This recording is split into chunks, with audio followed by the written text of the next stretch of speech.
கிறிஸ்துவுக்குள் மிகவும் அன்பாக அழைக்கப்பட்ட அன்புக்குரிய சகோதர சகோதரிகளை, உங்கள் யாவருக்கும் நம்முடைய பிதாவாகிய தேவனாலும் நம்முடைய கர்த்தராகிய ஆண்டவராகிய இயேசு கிறிஸ்துவின் இனிய நாமத்தினாலும் கிருபையின் சமாதானம் உண்டாக என்று வாழ்த்துக்களை சொல்லிக் கொள்கிறோம்.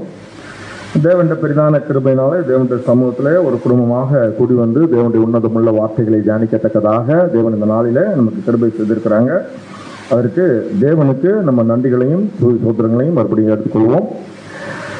இதில் சொன்ன வண்ணமாக நம்ம பார்க்க போற தலைப்பு பச்சேபாலுடைய வாழ்க்கையில் 9 மனிதர்கள் என்ற தலைப்புல நம்ம பார்க்க போறோம். இப்போ ஒரு கேள்வியோடு ஸ்டார்ட் பண்ணுவோம். பச்சேபால் அப்படின்னு நம்ம சொன்னா நமக்கு நினைவுக்கு என்ன வரும்? என்னது? தாவீதோடு பச்சேபாலுடைய ஒரு உறவு. அதனால அந்த அம்மா பேர்ல என்ன நமக்கு கேட்டீங்கன்னா, ஒரு நல்ல மணலுமே வராது. அந்த சகோதரி பேர்ல ஏதாவது வருதா? வராது. ஒரு இப்ப நம்ம பேரிடும்போது பாருங்க, பேர் வைக்கிறோம்ல, எங்கேயாவது பச்சைபால் பேர் யாருக்கா வச்சிருக்கதா நீங்க பார்த்துருக்கீங்களா? ஏன் வைக்க மாட்டேங்கும்? ஏன் வைக்க மாட்டேங்கும்னு கேட்டேன். பார்த்தீங்களா? அப்போ ஒரு ஸ்திரீயை குறித்ததான ஒரு தவறான எண்ணம் நமக்குள்ள வந்துட்டு, உண்மையிலே அந்த சகோதரி, அந்த ஸ்திரீ நம்ம என்ன போல ஒரு ஸ்திரீ தானா, இல்ல அவங்களுடைய உண்மையான தன்மை என்ன அப்படின்னு நம்ம தெரிஞ்சுக்கணும்ல. அதுக்குதான் அந்த படம். பெரிய ஆழமான பெரிய ஒரு லெசன் அப்படி சொல்ல மாட்டேன், நமக்கு தெரிஞ்ச விஷயம்தான். ஆனா இது இன்றைய நாளுக்கு இந்த மாதிரி ஒரு சப்ஜெக்ட் எடுத்தா தான் நலமா இருக்கும். இல்லை எதையாவது ஒரு சப்ஜெக்ட் எடுத்து இப்போ எல்லாம் எங்க சப்ஜெக்ட் எடுத்தா என்ன சொல்ல ஆரம்பிச்சுட்டாங்க, என்ன டாஸ்க் பண்ணியே இது பார்த்தீங்களா இதை பேசுறாரு அப்படின்னு சொல்லக்கூடிய ஒரு மனநலம் இருக்கிறதுனால நீண்ட நாட்கள் கழிச்சு நம்ம நார்வல் சபைக்குள்ள சப்ஜெக்ட் பேசுறதுக்கான தேவன் ஒரு வாய்ப்பு கொடுத்ததுனாலும் இது ஒரு பொதுவான ஒரு சப்ஜெக்டா இருக்கும். எல்லாருக்குமே அது ஒரு பிரோஜனமா இருக்குங்கிற மனநிலையில் தான் அதை நம்ம இந்த பாடத்துக்குள்ள கடந்து போறோம். சரி, இப்போ அடுத்த நம்ம ஒரு கேள்வி கேட்போம். ஒரு மனுஷனை இப்போ ஒரு நமக்கு ஒரு பொண்ணு பார்க்கறதுக்கு போறோம் வைங்களேன், ஒரு பையனை பொண்ணு பார்க்க போறோம். நம்ம எப்படியெல்லாம் இப்போ அந்த பையனை பத்தி தெரியாது அப்படின்னா அடுத்த என்ன நம்ம முடிவு எடுப்போம்? எப்படி அந்த பையனை பத்தி தெரிஞ்சுக்கணும்னு முடிவு எடுப்போம்? விசாரிப்போம். என்ன விசாரிப்போம்? அவங்க தகப்பன் யாரு, அவங்க இந்த பொன் வீட்டு வழியில இவங்களுடைய தகப்பன் யாரு, மாப்பிள்ளை வீட்டு தகப்பன் யாரு, பிள்ளைங்கெல்லாம் எப்படி, குடும்பம் எப்படி, அவருடைய நண்பர்கள் யாரு, அப்படிலாம் விசாரிக்கோம்ல. இதை உலகத்துல கூட பல ஒரு விஷயம் இருக்குது. எப்படின்னு கேட்டீங்கன்னா, இந்த மனிதனை தெரிஞ்சுக்கலாம், அந்த நண்பன் யார் என்று பாருங்க, அந்த மனிதனை பற்றி தெரிஞ்சுக்கலாம் இருப்பாங்க. இப்ப இவருடைய சேர்க்கை எப்படிப்பட்ட சேர்க்கையா இருக்குதுங்கிறத டிசைட் பண்ணி கூட நம்ம என்ன செய்யலாம், அந்த மனுஷனுடைய பண்பு எப்படி இருக்கும் அப்படிங்கிறத நம்ம டிசைட் பண்ணிக்கலாம். சரிதானா? அதே போலதான் நம்ம இப்போ நம்முடைய வியூ எப்படி இருக்கும் அப்படின்னு கேட்டீங்கன்னா, இந்த பாடத்தோட வியூ பச்சைபாலை பத்தி பைபிள் எங்கெங்கெல்லாம் சொல்லிருக்குன்னு கேட்டா நம்ம என்னெல்லாம் சொல்லுவோம்? ஒன்னு சொல்லிட்டீங்க, தாவீதுடைய அந்த வாழ்க்கையில நடந்த ஒரு சம்பவம் சொல்லிட்டீங்க. 2 சாமுவேல் 11வது அதிகாரத்தில் நடந்த சம்பவம். அடுத்தால 12வது அதிகாரத்தில் கூட அவருடைய பிள்ளை மரணத்துக்குள்ள போகும்போது கூட பச்சைபாலுடைய முதல் பிள்ளை அந்த சம்பவம் பதிவாயிருக்குது. அடுத்தால இன்னொரு சம்பவம் எப்படின்னு கேட்டீங்கன்னா, தாவீது ராஜாக்கு அடுத்தால நம்ம சாலமோன் ராஜ்யபாரத்துக்கு வரும்போது அதுவும் பதிவு பண்ணப்படும். அப்போ யார் வராங்கன்னு கேட்டீங்கன்னா, இந்த பச்சைபால் வராங்க. வேற அபிஷாயை திருமணம் பண்றதுக்கு அதோனியா கேட்குறாங்க. அப்பமும் யாருடைய தலையீடு இருக்குதுன்னு கேட்டீங்கன்னா, இந்த பச்சைபாலுடைய தலையீடு. இது இவ்வளவுதான் குறிப்புகள் பைபிள்ல நேரடியாக பச்சைபாலை கொடுத்ததான காரியம் இருக்குது. சரி அன்புக்குள்ள, இப்போ பச்சைபாலக்கூடிய குடும்பத்தை பற்றி ஓரளவுக்கு நம்ம இந்த ஒரு கான்செப்டை தான் நம்ம எடுத்துக்கொள்ள முடியும்.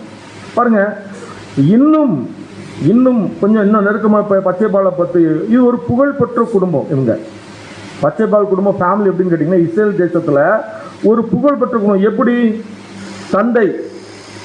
தந்தை யாரு, அவருடைய கணவன் யாரு, இவங்க 2 பேருமே ராஜ அரண்மனையில் ஒரு மிகப்பெரிய பராக்கிரமசாலிகளாக இருந்திருக்கிறாங்க. அப்படின்னா பராக்கிரமசாலிகள் அன்னைக்கு அடிக்கடி யாரை போய் பார்ப்பாங்க? ராஜாவை போய் பார்க்கறதுக்கான வாய்ப்புகள் அநேகம் இருக்குது. அவங்க தாத்தா யாரு? அகித்தோப்பேல். அவங்க தாத்தா, அவர் யாரா கூட இருந்திருக்கிறாரு? தாவீதுக்கு நெருக்கமான ஒரு நண்பராக கூட இருந்திருக்கிறாரு, ஆலோசனைக்காரராக கூட இருந்திருக்கிறாரு. இப்படியெல்லாம் இருந்திருக்கிறாங்க. இப்ப இதை மையமா வச்சுதான் இப்ப இவங்களோட எல்லாம் யார் பழகிட்டு இருப்பா? சிறு வயது முதல் தாத்தாட்ட பேசுவாங்க, அப்பாட்ட பேசுவாங்க, சகோதரன்ட்ட பேசுவாங்க, இப்படியெல்லாம் பேசுவாங்கல்ல. அப்போ அந்த சகோதரி எப்படிப்பட்ட ஒரு மனநிலைமையில அவங்க வளர்ந்துருப்பாங்க? அப்படி அந்த மனநிலைமை தானே அவங்களுக்குள்ள இருக்க வாய்ப்பு இருக்குது. ஒரு பொல்லாத ஒரு இடத்துல வளர்ற ஒரு பிள்ளை எப்படி இருக்கும்? அந்த கேரக்டர் தான் வெளிப்படும். ஒரு நல்ல சூழ்நிலையில் வளர்கிற பிள்ளை எப்படி இருக்கும்னா அந்த சூழ்நிலையில் வளர்றதுக்கான வாய்ப்புகள் அதிகமாக இருக்குது. இந்த ஒரு கோணத்தில் தான் யாரை பார்க்க போகிறோம்? இப்போ பச்சைபாலை பார்க்க போகிறோம். அன்புக்குரிய சோதரர், முதல்ல நம்ம யாரை பார்க்கலாம் அப்படின்னு கேட்டிங்கன்னா, இவ்வளோ தள்ளி இருக்குது, எனக்கு கண்ணே தெரியாது, இருந்தாலும் பரவாயில்ல. நம்ம யாரை பார்க்கலாம் அப்படின்னு கேட்டிங்கன்னா, எலியாம். அவன் பக்கத்தில் வச்சிட்டிங்கன்னா ஒரு நலமாக இருக்கும் போல தெரியுது.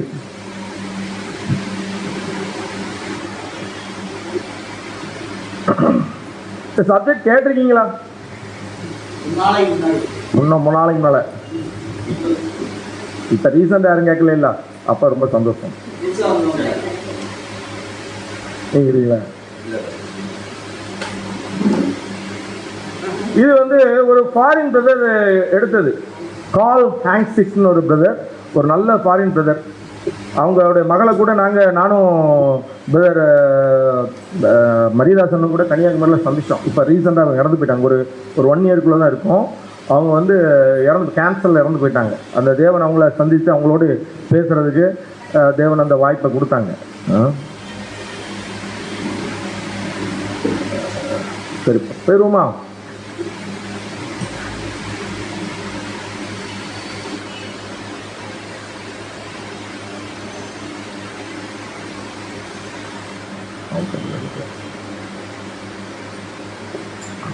சரி, இப்போ எலியாம் பச்சைபாலுடைய தந்தை பார்த்தீங்களா? இவரை பற்றி எங்கே பதிவாயிருக்குது அப்படின்னு கேட்டிங்கன்னா, பார்க்குறோம். 2 சாமுவேல் 11 வசனம் படிங்க. 2 சாமுவேல் 11 அப்பொழுது தாவீது அந்த ஸ்திரீ யார் என்று விசாரிக்க ஆள் அனுப்பினான். அவள் எலியாமின் குமாரத்தியும் ஏத்தியனான உரியாவின் மனைவியுமாகிய பச்சைபால் என்றார்கள். பார்த்தீங்களா? அவள் எலியாமின் குமாரத்தியும். அப்ப எலியாம் யாருன்னு கேட்டீங்கன்னா பச்சைபாலுடைய தந்தை அப்படிங்கிறத பார்க்கிறோம். பாருங்களேன், இவருக்கு இன்னொரு பேர் கூட இருக்குது. படிங்க. 1 நாளாகமம் 3-5 வசனம். 1 கொரிந்தியர் 1 நாளாகமம், அது CH போட்டுக்கனால 1 கிரானிக்கல்ஸ் 1 நாளாகமம் 3 வசனம். எருசலேமில் அவனுக்கு பிறந்தவர்கள் அம்மியேலின் குமாரத்தியாகிய பத்சுவாளிடத்தில். அம்மியேலின் குமாரத்தி. இவனுக்கு இன்னொரு பேர் இருக்குது. என்ன பேர் இருக்குது? அம்மியேல். யாருக்கு அப்பாவுக்கு பேரு? பச்சைபாலுக்கு அப்பாவுக்கு பேரு. இன்னொரு பேர் என்னன்னு கேட்டீங்கன்னா, அவங்க வந்து அம்மியேல் அப்படின்னு பார்க்குறோம். அது மட்டும் இல்லை, இவங்க ஒரு மிகப்பெரிய பராக்கிரமசாலியாக கூட இருக்கிறார். அதாவது தாவீது லிஸ்ட் போட்டிருக்கிறார், பராக்கிரமசாலிகள் லிஸ்ட் போட்டிருக்காரு. பார்த்தீங்களா? 37 பராக்கிரமசாலிகள் லிஸ்ட் போட்டு வச்சிருக்கிறார். அந்த பராக்கிரமசாலிகள் ஒருத்தர் தான் யாருன்னு கேட்டிங்கன்னா இந்த அம்மியேல் அல்லது எலியாம் அப்படிங்கிறத கூட பார்க்குறோம். அன்புக்குரிய சகோதரர்களே, பாருங்க, பராக்கிரமசாலிகள்லாம் யாரு? எப்படி என்ன செய்வாங்க பராக்கிரமசாலிகள்? பலத்தில் மட்டும் அல்ல அன்புக்குரியவர்களே, ராஜாக்காக நாங்கள் என்னமும் செய்வோம். அப்படி ஒரு மனநிலைமை உள்ளவங்க தான். ஒரு முறை பாருங்க, தாவீது ஒரு முறை என்ன செய்யறாருன்னா, இப்போ பெலிஸ்தர்கள் யுத்தத்துக்கு வந்திருக்கும் போது அவங்க போயிட்டு தண்ணீர் கொண்டு வர சொல்றாரு. பர்டிகுலர் இடத்துல படிங்க. 2 சாமுவேல் 23 படிங்க. 2 சாமுவேல் 23 15 வசனம். தாவீது பெத்லகேமின் ஒலிம்பு வாசல் இருக்கிற கிணற்றின் தண்ணீர் மேல் ஆவல் கொண்டு என் தாகத்திற்கு கொஞ்சம் தண்ணீர் கொண்டு வருகிறவன் யார் என்றான். அப்பொழுது இந்த 3 பராக்கிரமசாலிகளும் பெலிஸ்தரின் பாளையத்திலே துணிந்து புகுந்து போய் பெத்லகேமின் ஒலிம்பு வாசலில் இருக்கிற கிணற்றிலே தண்ணீர் முண்டு தாவீதிடத்தில் கொண்டு வந்தார்கள். ஆனால் எவ்வளவு ஒரு பெரிய ஒரு சாக்ரிஃபைஸ்னா யாருமே செய்ய மாட்டாங்க. துணிந்து போய் அது ஒரு பெரிய பெட்டாலியன் இருக்குது, அந்த பெட்டாலியன் நினைஞ்சு போய் அதில் அந்த தண்ணியை கொண்டுட்டு வரோம்னா தான் உயிரை பணையை வச்சு தான் எடுத்துடணும். சாதாரணமான ஒரு காரியம் கிடையாது. அப்படின்னா இந்த பராக்கிரமசாலிகள் தாவீதுக்கு மேலே எவ்வளோ ஒரு உண்மையும் வைராக்கியமும் உள்ளவராக இருந்திருக்கிறாங்க அப்படிங்கிறத நான் பார்க்குறோம். அப்புறம் பராக்கிரமசாலிகள் யார் அடுத்த படிக்க கண்டினியூ பண்ணி, அவன் அதை குடிக்க மனதில்லாமல் அதை கர்த்தருக்கென்று ஊற்றி போட்டு, கர்த்தாவே தங்கள் பிராணனை எண்ணாமல் போய் வந்த அந்த மனுஷரின் இரத்தத்தை குடிக்கும் இந்த செயல் எனக்கு தூரமாய் இருப்பதாக என்று சொல்லி அதை குடிக்க மனதில்லாதிருந்தான். இப்படி இந்த 3 பராக்கிரமசாலிகளும் அப்படின்னா இப்படி இந்த 3 பராக்கிரமசாலிகள் செய்தார்கள். அப்படின்னா தாவீதோடு இருந்த பராக்கிரமசாலிகள்லாம் இப்படிதான் இருந்திருக்காங்க. யாரும் கூட அம்மியேல் அல்லது எலியாம் கூட இப்படிதான் இருந்திருக்காங்க. தாவீதோடு இவ்வளவு நெருக்கமா இருந்திருக்காங்க. இவ்வளவுதான் அவரை பற்றி உள்ள இன்ஃபர்மேஷன். அதை வேணா இன்னொரு வசனத்தையும் படிச்சிருக்கேன். 2 சாமுவேல் 23வது அதிகாரம் 34வது வசனம். 2 சாமுவேல் 23ஆம் அதிகாரம் 34வது வசனம். மகாத்தியனின் குமாரன் என்ன லிஸ்ட் அப்படின்னு கேட்டீங்கன்னா, இந்த 37 பராக்கிரமசாலிகள் லிஸ்ட்ல யாரும் வராங்க? இந்த எலியாம் அல்லது அம்மியேல் வராங்க. குமாரனாகிய அகஸ்பாயின் மகன் எலிபலேத், கீலோனியனாகிய அகிதோப்பேலின் குமாரன் எலியாம் என்பவன். பாத்தீங்களா? இப்ப இந்த எலியாம் நீங்க லிஸ்ட்லவே பாத்தீங்கன்னா அடுத்த ஒரு வசனம் நம்ம அடுத்த டைம் படிக்கும்போது வரும். இந்த 37 பராக்கிரமசாலிகள் யாரு வராங்க? இந்த எலியாம் வராங்க. இவ்வளவுதான் அவங்களுடைய இன்ஃபர்மேஷன். அப்படின்னா தாவீதுட்ட இவங்க எவ்வளவு ஒரு வைராக்கியத்தை காமிச்சிருப்பாங்க, தாவீதோடு எவ்வளவு நெருக்கமா இருந்திருப்பாங்க, தாவீது எவ்வளவு அன்பா இருந்திருப்பாங்க, தன் ஜீவனை கொடுக்கத்தக்கதான தேவனுடைய சமூகத்தில் உண்மையா இருந்திருப்பாங்களா? இருக்க மாட்டாங்களா? இவங்களுக்கு தான் யார் பிறக்கிறா? பச்சைபால். அப்படின்னா இவங்களுடைய கேரக்டர் அவங்கள்ட்ட இருக்குமா? வேற ஏதாவது புதுசா கேரக்டர் வந்துருமா? பார்த்தீங்களா? கண்டிப்பா இதை சார்ந்துதான் அவங்களுடைய கேரக்டர்ஸ் இருந்திருக்கணும். அதுதானே உண்மை. அன்புக்குரியவர்களே பாருங்க. ஆனால் இவங்களுக்கு என்ன பெயர் வச்சாங்க தெரியுமா? அவங்களுக்கு பெற்றோர்கள் படித்தோம் ஏற்கனவே. என்ன படித்தோம்? பச்சுவால்ங்கிற பேரை வச்சிருக்கிறாங்க. ஏன் வச்சாங்க? அன்புக்குரிய சகோதரர்களே ஏன் வச்சாங்க தெரியல. அன்புக்குரியவர்களே பார்ப்போம் ஏன் வச்சாங்க. ஆனா பச்சைபால் என்ன செய்யறாங்கன்னா, தன்னுடைய 12வது வயசுக்கு போல தன் பேரை மாத்துறாங்க. இப்படி பேர் மாத்துற விஷயம் பைபிள் இருக்குதா? இருக்குது. அன்புக்குரிய யூதர்கள் மத்தியில் அநேக காரியங்கள் நம்ம பார்த்துக்கிறோம். ஆபிரகாம் முன்னால எப்படி இருந்துச்சு? அவர் பேரு ஆபிரகாம் இருந்த ஆபிரகாம் மாத்துறாங்க. பார்த்தீங்களா? யாக்கோபு முதல்ல இஸ்ரேல் என்று அழைக்கப்படாது, யாக்கோபுன்றது இஸ்ரேல் என்று அழைக்கப்படும். இப்படி நிறைய விஷயங்கள் பைபிளில் பேர்கள் மாற்றப்பட்டிருக்குது. இதே போலதான் இந்த பச்சைபால் பச்சுவால் இருந்த ஒரு பேரை எப்படி மாத்துறாங்க? பச்சைபால் எப்போ? 12 வயசுக்கு அப்புறம் தன்னை அவங்களே மாத்திக்கிறாங்க. யாரும் அவங்களுக்கு வைக்கல, பேர் சூட்டல, அவங்களே மாத்திக்கிறாங்க.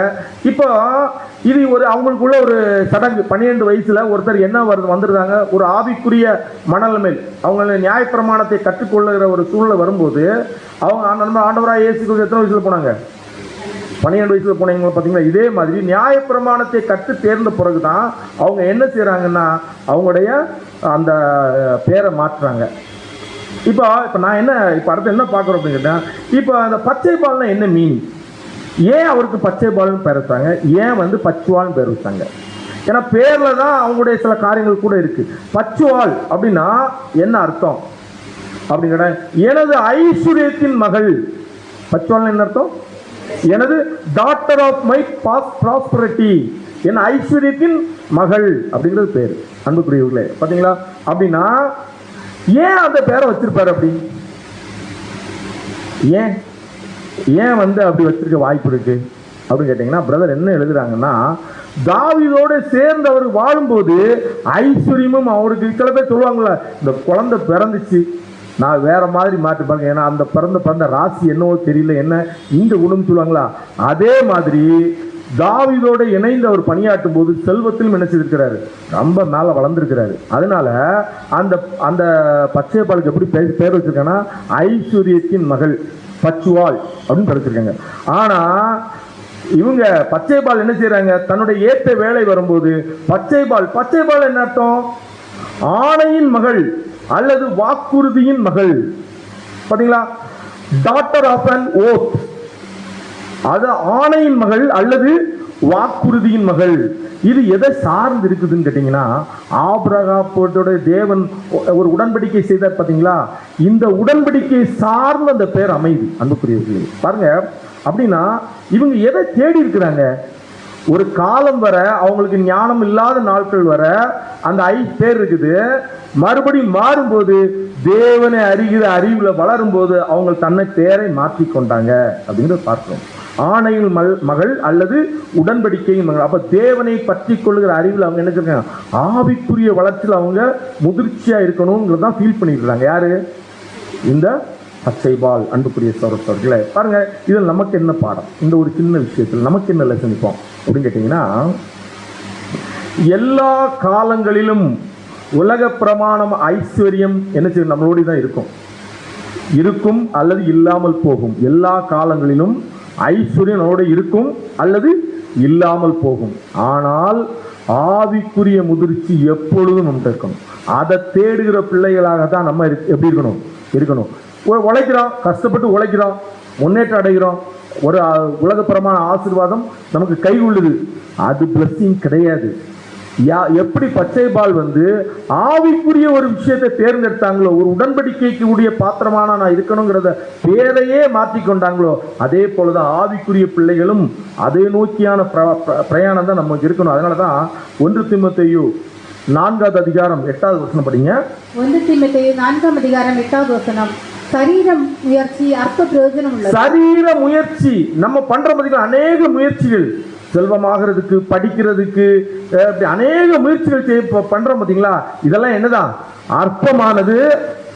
தேவ பக்தியானது இந்த ஜீவன்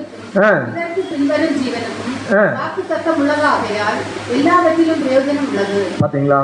அப்படின்னா தேவ பக்தியானது இந்த ஜீவனுக்கும், இப்ப வாழ்ற வாழ்க்கைக்கும், இனிமேல் நம்ம வாழ போற வாழ்க்கைக்கும் எப்படி இருக்கணும்?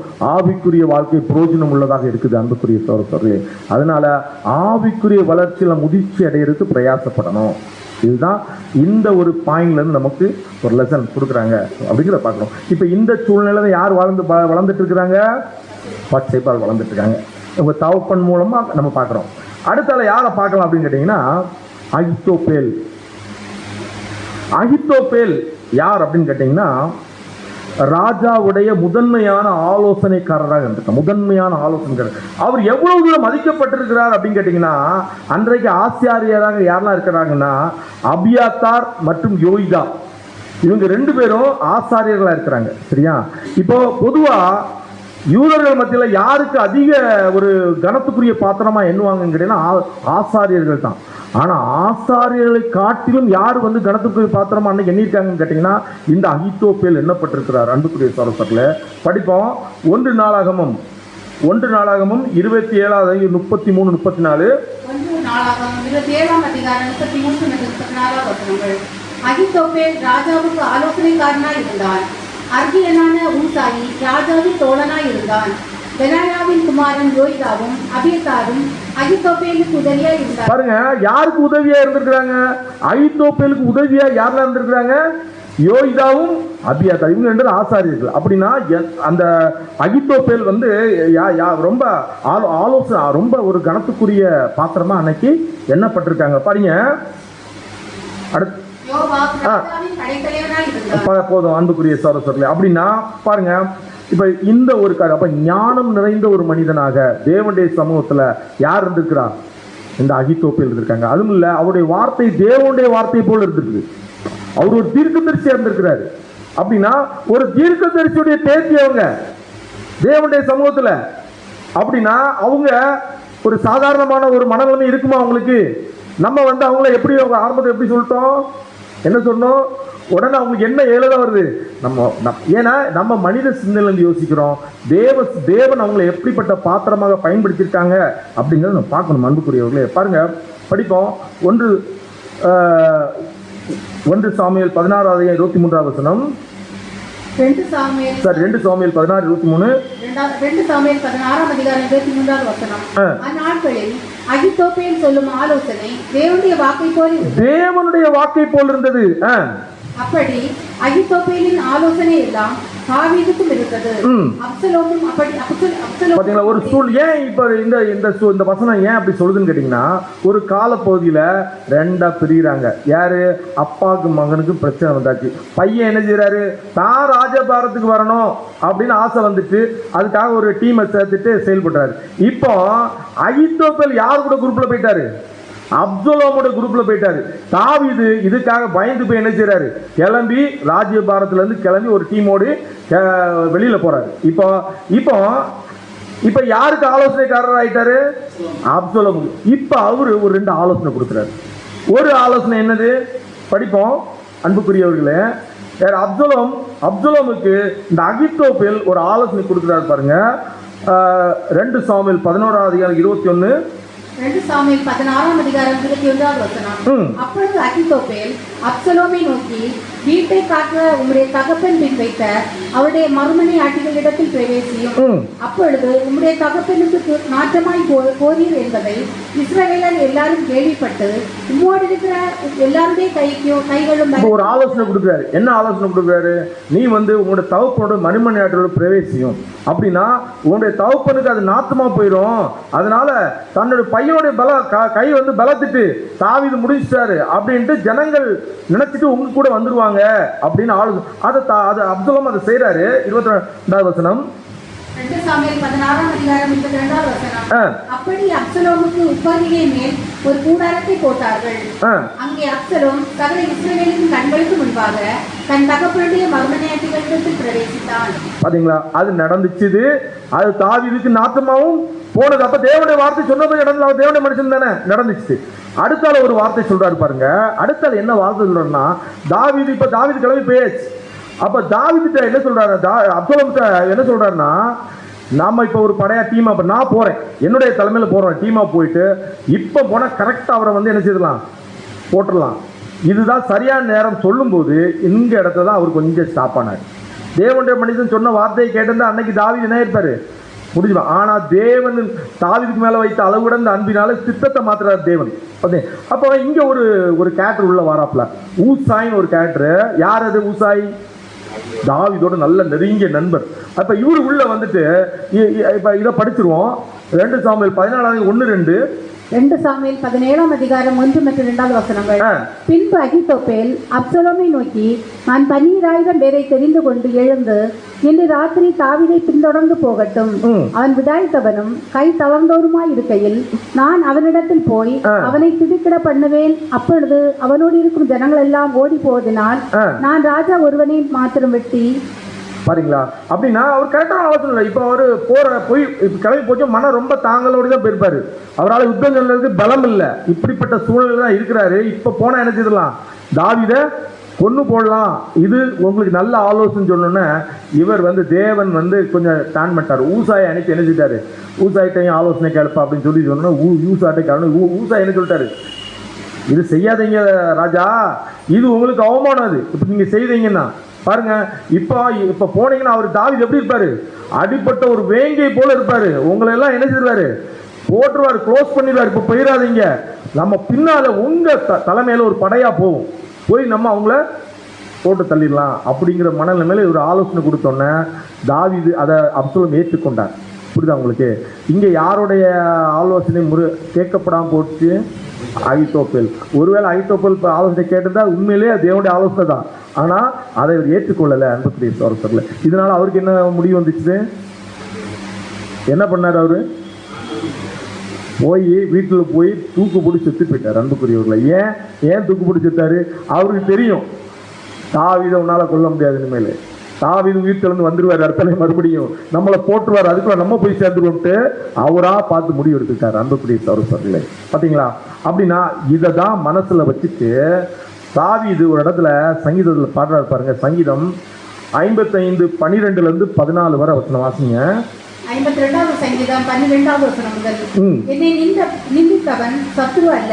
என்னை நிந்தித்தவன் சத்ரு அல்ல அப்படின்னா யாரு? என்னை நிந்தித்தவன் சத்ரு அல்லன்னா யாருன்னு கேட்கிறேன். நிந்திக்கிறது யாரு நிந்திப்பாங்க? நம்மள சத்ரு தான். என்னை நிந்தித்தவன் சத்ரு அல்லன்னா யாரு? பக்கத்துல இருக்கிறவர்தா. அதான் சொல்றாரு.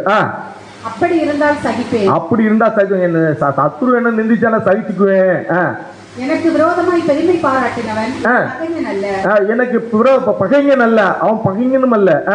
அப்படி இருந்தால் அவனுக்கு மறைந்திருப்பேன். எனக்கு சமமான மனுஷனும், எனக்கு சமமான மனுஷன் சொல்றாரு பாருங்க தாவீது, எனக்கு சமமான மனுஷனும் என் வழிகாட்டியும் தேவனுடைய சமூகத்துல என்னை சரியான பாதையில வழிநடத்துற வழிகாட்டியும் என் தோழனுமாகிய நீயே அவன். யாரை பத்தி தான் பேசுறாருங்க? அகித்தோப்புல பத்தி தான் பேசுறாரு. அந்த போய் சொல்ல படிங்க. நாம் ஒருமித்து இன்பமான எவ்வளவு நாள் நம்ம சந்தோஷமா இருந்தோம், கூட்டத்தோட தேவாலயத்துக்கு போனோம். கூட்டம் ஏன் இப்படி எல்லாம் இருந்தவங்ககிட்ட ஏன் இந்த அகித்தோப்பேலுக்கு ஒரு மனசு, இவனை நம்ம எதிர்த்து போய் தாவீதை க்ளோஸ் பண்ணணுங்கிற என்ன ஏன் வந்துச்சு? அன்புக்குரிய சகோதரர்களே, ஏன் வந்துச்சு? பச்சைபால் நிமித்தம். பச்சைபால் உரியாவை கொண்டு போட்டாரு தாவீது. பச்சைபாலை நான் அசிங்கப்படுத்திட்டாரு. அப்ப அந்த இருதயத்துல எந்த இருக்குது? வெஞ்சன்ஸ், ஒரு பழி வாங்குற எண்ணம் யார்கிட்ட இருந்துச்சு? இந்த அகித்தோப்பேல்கிட்ட இருந்துச்சு. அன்புக்குரிய சகோதரர்களே, இதனால தான் அவர் யாரோட போய் சேர்ந்தாரு? அப்சலோம்கிட்ட போய் சேர்ந்து தாவீதை போட்டுலாம் நினைச்சாரு. ஆனா தேவன் அதை நம்ம அனுமதிக்கல. அன்புக்குரிய அப்படின்னா தேவனுடைய பிள்ளைகளுக்கு இதுல என்ன லெசன்? என்ன செய்திருந்தா அது தாவீதுக்கு மிகப்பெரிய கடினமா இருந்திருக்கும்? சொல்லுங்க பாபா. ஒரு விஷயத்தை அகித்தோப்பேல் செய்திருந்தாருன்னா தாவீதுக்கு தேவன் பயங்கரமான தண்டனை கொடுத்திருப்பார். தேவனை நோக்கி ஜெபம் பண்ணிட்டு, தேவனே உங்களுக்கு மறைவானது எதுவும் இல்ல, நீங்க பாத்துக்கிறவங்க தேவனே சொல்லிட்டு அவர் ஜெபத்தை பண்ணிட்டு அமைதியா இருந்துட்டு வைங்களேன், தாவீது தோல்வியை இருப்பாருங்க. அதை அவர் செய்யாம விட்டாரு. அதனாலதான் நம்ம பார்க்கிறோம் அன்புக்குரிய சகோதரர்களே. அது ஒரு வசனம் படிப்போம், 2 சாமுவேல் 18. இது இந்த வசனம் என்ன புரிஞ்சுக்குவோம். இது 12வது 2 சாமுவேல் 12வது அதிகாரம் என்ன சொல்லுங்க கேட்டீங்கன்னா, தாவீதுட்ட யாரு? நாத்தான் போய் எச்சரிக்கிற ஒரு விஷயம். அப்படி எச்சரிக்கும் போது நாத்தான் தீர்க்கதரிசி ஒரு தீர்க்க தரிசனம் சொல்வார்.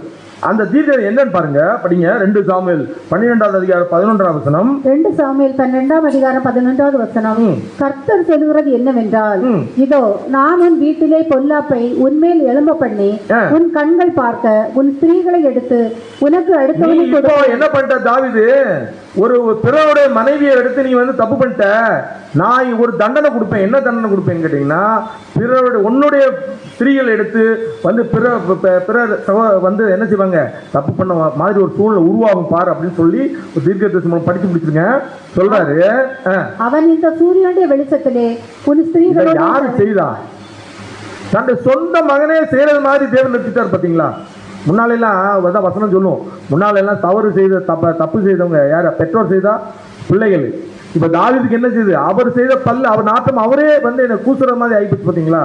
அதே மாதிரி தேவன் அந்த தீர்க்க தரிசனமும் அங்கே நிறைவேறிச்சு. அன்புக்குரிய சகோதரர்களே, இப்போ நம்ம அடுத்தால பார்த்த அந்த காரியம் என்னன்னு கேட்டீங்கன்னா, அகித்தோப்பேல் என்ன செய்திருக்கணும்? தேவனுடைய சமூகத்துல போகாம பலி வாங்குற ஒரு எடுத்தார். பாத்தீங்களா? அது அடுத்த தவறு. தேவனுடைய பிள்ளைகள் பழி வாங்குறங்கிற விஷயம் தேவனுடைய பிள்ளைகளுக்கு வரவே கூடாது. அன்புக்குரிய சகோதரர்களே, இதை தான் நம்ம பார்க்கிறோம். அப்படிங்க எபிரேயர் 10வது அதிகாரம் 30வது வசனம். எபிரேயர் 10ஆம் அதிகாரம் 30வது வசனம். பழி வாங்குதல் எனக்குரியது, நானே பதில் செய்வேன் என்று கர்த்தர் சொல்லுகிறார். பாத்தீங்களா? இந்த காரியத்துல நமக்கு என்ன லெசன் கேட்டீங்கன்னா, தேவனுடைய சமூகத்துல இருக்கிற பிள்ளைகள் பழி வாங்குறங்கிற எண்ணம் மட்டும் வரவே கூடாது. தேவனுடைய சமூகத்துல தேவனை நீங்க பார்த்து கொள்ளுங்க சொன்னா, தேவன் பழி வாங்கினா எப்படி இருக்கும்? சான்ஸே கிடையாது. அதனால தேவன்கிட்ட முட்டு போட்டுட்டு அமைதியா இருந்தோம். அதுதான் தேவனுடைய பிள்ளைகளுக்கு அழகாக இருக்கும். அன்புக்குரிய சகோதரர்களே, இப்ப இந்த சூழ்நிலையில வாழ்ந்த ஸ்திரீ தான் யாருன்னு கேட்டீங்கன்னா, யாரு? பச்சைபால். அவங்க எல்லாத்தையும் பார்த்துருப்பாங்க. சரியா? இப்போ அடுத்த நம்ம யார்கிட்ட போயிடலாம் அப்படின்னு கேட்டீங்கன்னா, மாகீர், பச்சைபாலுடைய சகோதரன் மாகீர். இந்த மாகீர் 2 இடத்துல தான் வரார். 2 பைபிள்லயே 2 ஒரு இடத்துல தான் வரார். ஒன்று, முதல் சவுல் ராஜா மரணம் முடிஞ்சிட்டு அவர் மரித்துட்டாரு. மரணத்துக்கு பின்னால யார்? அவருடைய சவுல் ராஜாவுடைய பையன் யாரு? அப்சலோம். அப்சலோமுடைய பையன் யாரு? இப்ப இந்த சூழ்நிலையில இப்ப 2 பேரும் மறைச்சிட்டாங்க. 2 பேரும் சவுலும் படிச்சுட்டாரு, ஒரு பையனும் மறைச்சு போயிட்டாங்க. இப்ப தாவீது ராஜ்ய பாரத்துல வந்துட்டாங்க. இப்ப எல்லாரும் எப்படிப்பட்ட சூழ்நிலை இருக்கிறாங்கன்னா, தாவீதுக்கு ஃபேவரட்டியா எல்லாம் மாறுறாங்க, கொஞ்சம் கொஞ்சமா மாறிட்டு இருக்காங்க. சவுலோடைய ரொம்ப நெருக்கமானவங்க கூட யாருக்கு ஃபேவரட்டியா மாறுறாங்க? தாவீதுக்கு ஃபேவரட்டியா மாறுறாங்க. ஏன் தாவீதுக்கு ஃபேவரட்டியா மாறலன்னா நம்மளை கொண்டு போட்டுருவாருன்னு பயத்துல ஃபேவரட்டியா மாறிட்டு இருக்கும்போது இந்த மாகி ஒரு காரியம் செய்றாரு. யோனத்தானுடைய பையன் யார் அது? இஸ்போசேத். இந்த இஸ்போசேத்தை தன்னுடைய வீட்டில் வச்சு பாதுகாக்கிறார். வாய்ப்பு இருக்கா? நம்ம செய்வோமா? அன்புக்குரியவர்களே, இஸ்போசேத் வந்து யாரு? அடுத்த ராஜ்ய பாரத்துக்கு வரக்கூடிய ஒரு ராஜஸ்தானத்தில் இருக்கிறவர். அவரை நம்ம பாதுகாத்தோம்னா இருக்கிற ராஜா என்ன செய்வாரு? இவனையும் சேர்த்து போட்டுருவோம். ஆனால் தைரியத்தோட தன்னுடைய எஜமான் சொன்ன அந்த காரியத்தை தன்னுடைய பிள்ளை தன்னுடைய வாரிசை பாதுகாக்கிற ஒரு பொறுப்பை ஏற்றுக்கிட்டு தைரியமா செயல்படுறாரு. பார்த்தீங்களா? அதுதான் நம்ம பார்க்கிறோம். இதனால 2 சாமுவேல் பாருங்க, 2 சாமுவேல் 9ஆம் அதிகாரம் 3ஆம் வசனம். 2 சாமுவேல் 9ஆம் அதிகாரம் 3வது வசனம். அப்பொழுது ராஜா, தேவ நிமித்தம் நான் சவுலின் குடும்பத்தாருக்கு தயை செய்யும்படி அவன் வீட்டாரில் யாதொருவன் இன்னும் மீதியா இருக்கிறானா என்று கேட்டதற்கு சீபா ராஜாவை பார்த்து, இன்னும் யோனத்தானுக்கு 2 கால்களும் உடமான ஒரு குமாரன் இருக்கிறான் என்றான். பாத்தீங்களா? ஒரு குமாரன் இருக்கிறான் அப்படி சொன்னா இன்னும் அடுத்த வசனம் 4வது வசனம் பைபிள் படிச்சுக்கோங்க, இது வசனம் இல்லை. அதனால 2 சாமுவேல் 9:4.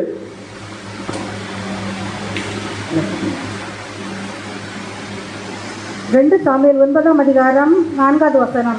அவன் எங்கே என்று ராஜா கேட்டதற்கு சீபா ராஜாவை பார்த்து, இதோ அவன் லோதேபாரில் அமிலியேலின் குமாரனாகிய மாகீரி வீட்டிலே இருக்கிறான். அவன் எங்க இருக்கிறான்? லோதேபாரிலே அம்மியேலின் குமாரனாகிய மாகீர் வீட்டில் இருக்கிறான் அப்படின்னு சொல்றாரு. அப்போ மாகீருக்கு அடுத்த அழைப்பு போயிடும். மாகீர் கூட்டுவாங்க அவனை. அப்படின்னா மாகீர் என்ன செய்திருக்காருன்னா அவரை பாதுகாத்து இருக்கிறார் தைரியத்தோட. தனக்கு தெரியும் ராஜா வந்து நம்மளை பகைக்கிறதுக்கு வாய்ப்பு இருக்குன்னு தெரிஞ்சும் அவர் என்ன செய்றாரு? அந்த யோனத்தானுடைய பையனை என்ன செய்றாரு? பாதுகாக்கிறார். அன்புக்குரிய சகோதரர்களே, ஒரு பியூட்டிஃபுல்லான கேரக்டர். நம்ம செய்ய மாட்டோம். பொதுவாக நமக்கு ஒரு அச்சம் வந்துடும். நமக்கு என்ன, நம்ம எதுக்கு தேவையில்லாத வீண் வம்பு, இவரை வந்து ரோட்டில் இறக்கி விட்டுருவோம் அப்படின்னு தான் நம்ம செய்வோம். ஆனால் அவரை பாதுகாத்திருக்கிறார். இது ஃபர்ஸ்ட் பாயிண்ட்.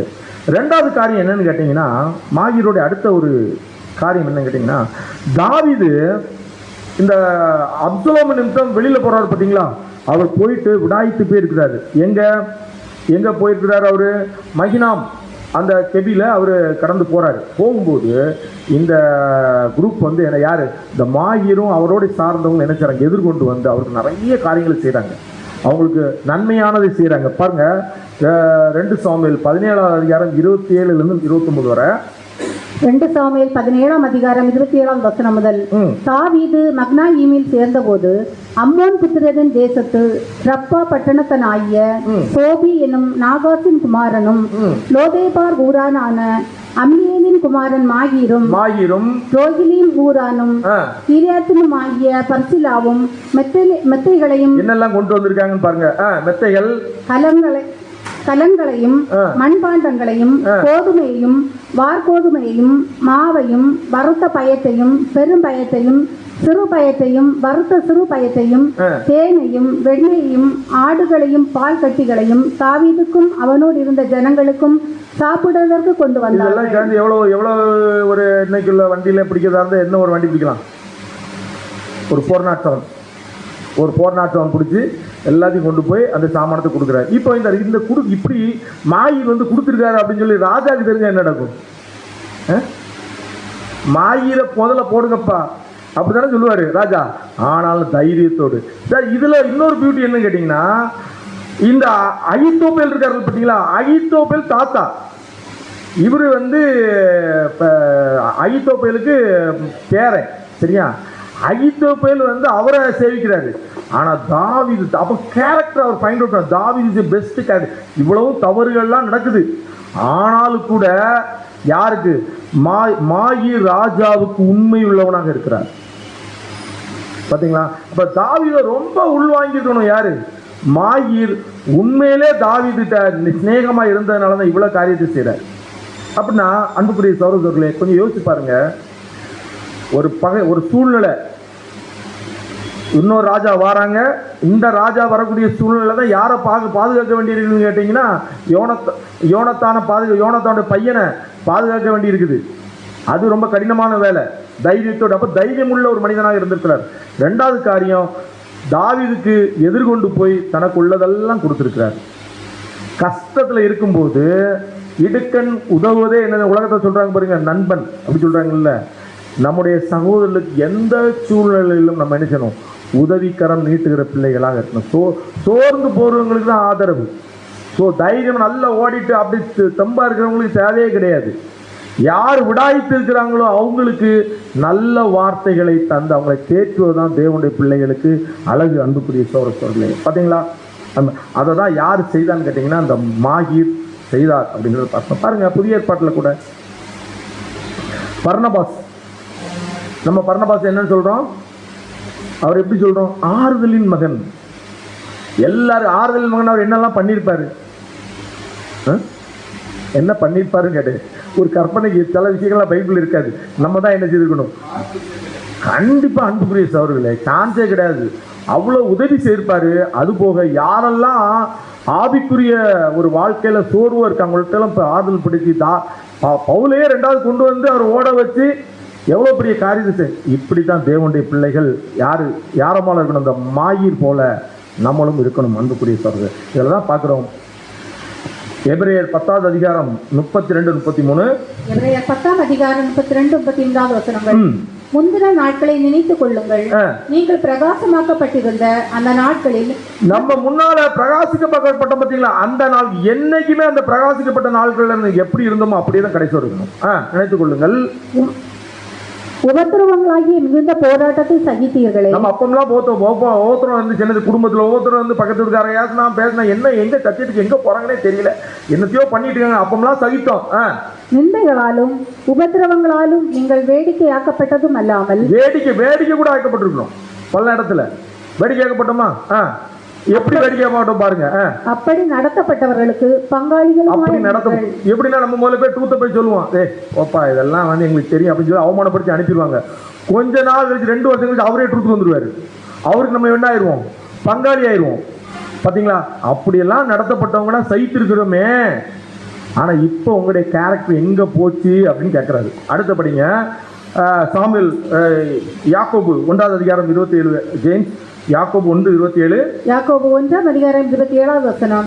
திக்கற்ற பிள்ளைகளும் விதவைகளும் படுகிற உபத்திரவத்திலே அவர்களை விசாரிக்கிறதும் உலகத்தால் கரைபடாத படிக்கு. எப்படி மாகீர் திக்கற்ற பிள்ளைகளுக்காக இருக்கும்போது, தாவீது இருக்கும்போது வந்து அவருக்கு ஆறுதலா இருந்தோ, அதே போல நம்மளும் இருக்கணும். லிசன், தன்னை காத்துக் கொள்ளுகிறதுமே பிதாவாகிய தேவனுக்கு முன்பாக மாசில்லாத சுத்தமான பக்தியாய் இருக்கிறது. பிதாவுக்கு முன்பாக, பிதாவாகிய தேவனுக்கு மாசில்லாத சுத்தமான பக்தி, இதுதான் உண்மையான பக்தி. படிக்கிறோம், நிறைய தியானிக்கிறோம், ஆலயத்துக்கு நல்லது. ஆனால் அதை விட மேலானது என்னதுங்க, திக்கற்ற பிள்ளைகளுக்கு விதைகளும் படுகிற உபத்திரவத்தில் அவர்களை விசாரிக்கிறதும் உலகத்தால் கரைப்படாதபடிக்கு தன்னை காத்துக்கொள்ளும். உலகத்தால், அது அடுத்த ஒரு பாயிண்ட். உலகத்தால் என்ன செய்யக்கூடாது, நம்ம கரைப்பட உலகத்தில் போய் நம்ம சேர்ந்து அதோடு. இப்போ நிறைய பேர் இருப்போம் உலகத்தில் கூட. எப்படி இருப்போம் கேட்டிங்கன்னா, சும்மாலும் பக்கத்தில் ஒருத்தர் பேசிகிட்டு இருப்பான். நீங்கள் பார்த்தீங்களா, இன்னைக்கு விஜய் இன்னைக்கு புதுசாக ஒரு சேட் போட்டிருக்காரு, நம்மளாம் ஆமாம் சூப்பர் அப்படின்னு. இதுதான் உலகத்தில் போய் கரைப்பட்டுருக்கு. நமக்கு தேவையில்லாதது. எந்த ராஜ்யம், நம்ம ராஜ்யம் வந்தால் மட்டும்தான் உலகத்தில் வந்து ஒரு விடிவு காலம் வரும். யார் வந்தாலும் லஞ்சத்தையும் ஒழிக்க முடியாது, எதையும் பண்ண முடியாது.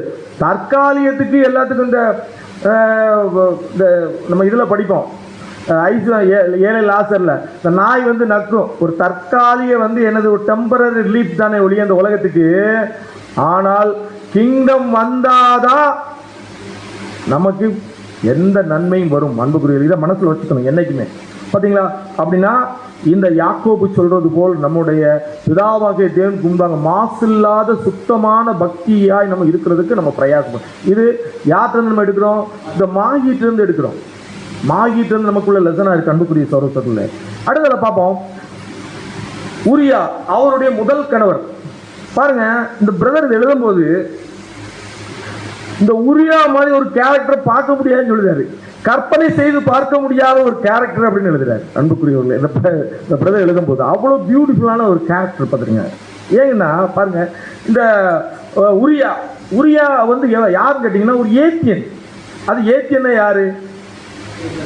புறஜாதி. ஏத்தியன் யாருன்னா புறஜாதி. தேவன் இஸ்ரேல் ஜனங்கள் எயித்துலேருந்து இஸ்ரேல் ஜனங்கள் வர முடியும், இவங்க வேண்டாம், இவங்களால வெளியே தள்ளுங்க அப்படி சொன்ன ஒரு ஜாதி இந்த ஏத்தியர்கள், கிர்காசியர்கள், எமோரியர், கானானியர், பெர்சியர், ஏவியர், எபூசியர், அந்த 7 ஜாதி. அதில் ஒரு முதல் ஜாதியைனா ஏத்தியர் தான். இந்த ஏத்தியரை வெளியில் போனுங்கன்னு சொன்ன ஒரு ஜாதியில் வந்தவர் தான் யாருன்னு கேட்டிங்கன்னா இந்த உரியா. அப்படின்னா தேவனுக்கு மேலே எவ்வளோ பக்தி வைராக்கியம் இருந்தால் இவர் இந்த இஸ்ரேல் தேவனை பின்பற்றணுங்கிற ஒரு உணர்வு வந்திருக்கும். இப்படிப்பட்டவங்களை அந்த இஸ்ரேல் தேசத்தில் எப்படித்தான் பயன்படுத்துவாங்கன்னு கேட்டிங்கன்னா 2ஆம் வகை குடிமக்களாக தான் அங்கே பயன்படுத்தப்படுறாங்க. யூதர்களுக்கு இருக்கிற கணம் இவங்களுக்கு இருக்காது. ஆனாலும் தேவனுக்கு மேலே வைத்த பக்தி வைராக்கியத்து நிமித்தம் தான் இவர் யாரோடு இருக்கிறார்? தாவீதோடு இருக்கிறார் அப்படிங்கிறத பார்த்தோம். பாருங்க, இவருடைய வார்த்தையிலேயே பாருங்க, உரியா யானை என்னது? யாரை வெளிப்படுத்துது? தேவன், யெகோவா தேவனை வெளிப்படுத்துது. யா அப்படின்னா இவருடைய பேருக்கு அர்த்தம் என்னன்னா யெகோவாவின் ஜுவாலை அல்லது ஒளி. இவருடைய பேருக்கு அர்த்தம் என்னது? யெகோவாவின் ஜுவாலை அல்லது ஒளி என்று அழைக்கப்படுகிறோம். அன்புக்குரியவர்களே, இவரை பற்றி நம்ம பார்க்குறோம். ஒரு பராக்கிரமசாலி, தாவீதுடைய பராக்கிரமசாலிகள் இவரும் ஒருத்தராக இருந்தார். படிங்க 2 சாமுவேல் 23வது அதிகாரம் 39வது வசனம். 2 சாமுவேல் 23ஆம் அதிகாரம் 39வது வசனம். ஏத்தியனாகிய உரியா என்பவர்களே ஆக 37 பேர். ஆக 37 பேர்.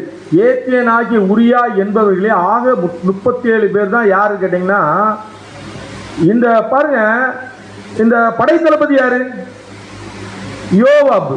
யோவாபு கூட தாவீது பராக்கிரமசாலிகள் லிஸ்ட்ல கொண்டுட்டு வரல. படை தளபதி தான், ஆனா பராக்கிரமசாலிகள் லிஸ்ட்ல கொண்டுட்டு வரல. அப்படின்னா உரியா யோபை காட்டிலும் எப்படி இருப்பாரு? ஒரு பராக்கிரமசாலியா தான் கண்டிப்பா இருந்திருக்க முடியும். ஒரு பராக்கிரமசாலிகளுக்குள்ள ஒரு குவாலிட்டிஸ் என்னன்னு கேட்டீங்கன்னா, அப்படி டோட்டல் மாற்று எந்த ஒரு அவங்ககிட்ட அந்த மைண்ட்ல எப்படி இருக்கும் கேட்டீங்கன்னா, எங்க தலைவர் சொல்லிட்டாரு, எங்க லீடர் சொல்லிட்டாரு. யோபுக்கு மேல ரொம்ப பக்தி வைராக்கியம் யாருக்கு இருந்திருக்கு? உரியாவுக்கு இருந்திருக்குது. தாவீதுக்கு எப்படி முக்கியத்துவம் கொடுத்தாரோ அதே போலதான் உரியாவுக்கு யோபுக்கும் கொடுத்திருக்கிறாரு. இப்படி இருக்கும்போது தாவீது தப்பு செய்துட்டாரு. தப்பு செய்த உடனே அவர் அங்கிருந்து வரவழைக்கிறாங்க உரியாவை. எதுக்கு வரவழைக்கிறாங்க? எப்படியாவது இவன் வீட்டுக்கு போயிடுவான், பழி அவன் டைம் போட்டு வச்சு இந்த டோட்டல் சினாரியோ இருக்கிறத மூடி மறைச்சிடலாம் அப்படின்னு யார் நினைக்கிறா? தாவீது நினைக்கிறாரு. அப்படி இருக்கும்போது தான் படிங்க 2 சாமுவேல் 11 இதுல தான் அவருடைய character, beautiful character. 2 Samuel 11 2 Samuel 11ஆம் அதிகாரம் 11வது வசனம். உரியா தாவீதை நோக்கி, பெட்டியும் இஸ்ரவேலும் யூதாவும் கூடாரங்களே தங்கி என் ஆண்டவனாகிய யோவாபும் என் ஆண்டவனின் சேவகரும் வெளியிலே பாளையம் இறங்கி எல்லாரும் பாளையத்தில் இருக்கிறாங்க. பாளையத்தில் இருக்கிறதா என்னது? மிலிட்டரி பீப்புள் எங்க இருக்கிறாங்க? காஷ்மீர்ல இருக்கிறாங்க, எல்லையில இருக்கிறாங்க. அதே மாதிரி வச்சுக்கோங்க, பாளையத்துல இருக்கிறாங்க. நான் புசிக்கிறதற்கும் குடிக்கிறதற்கும் என் மனைவியோட சயனிக்கிறதற்கும் என் வீட்டுக்குள் பிரவேசிப்பேனோ?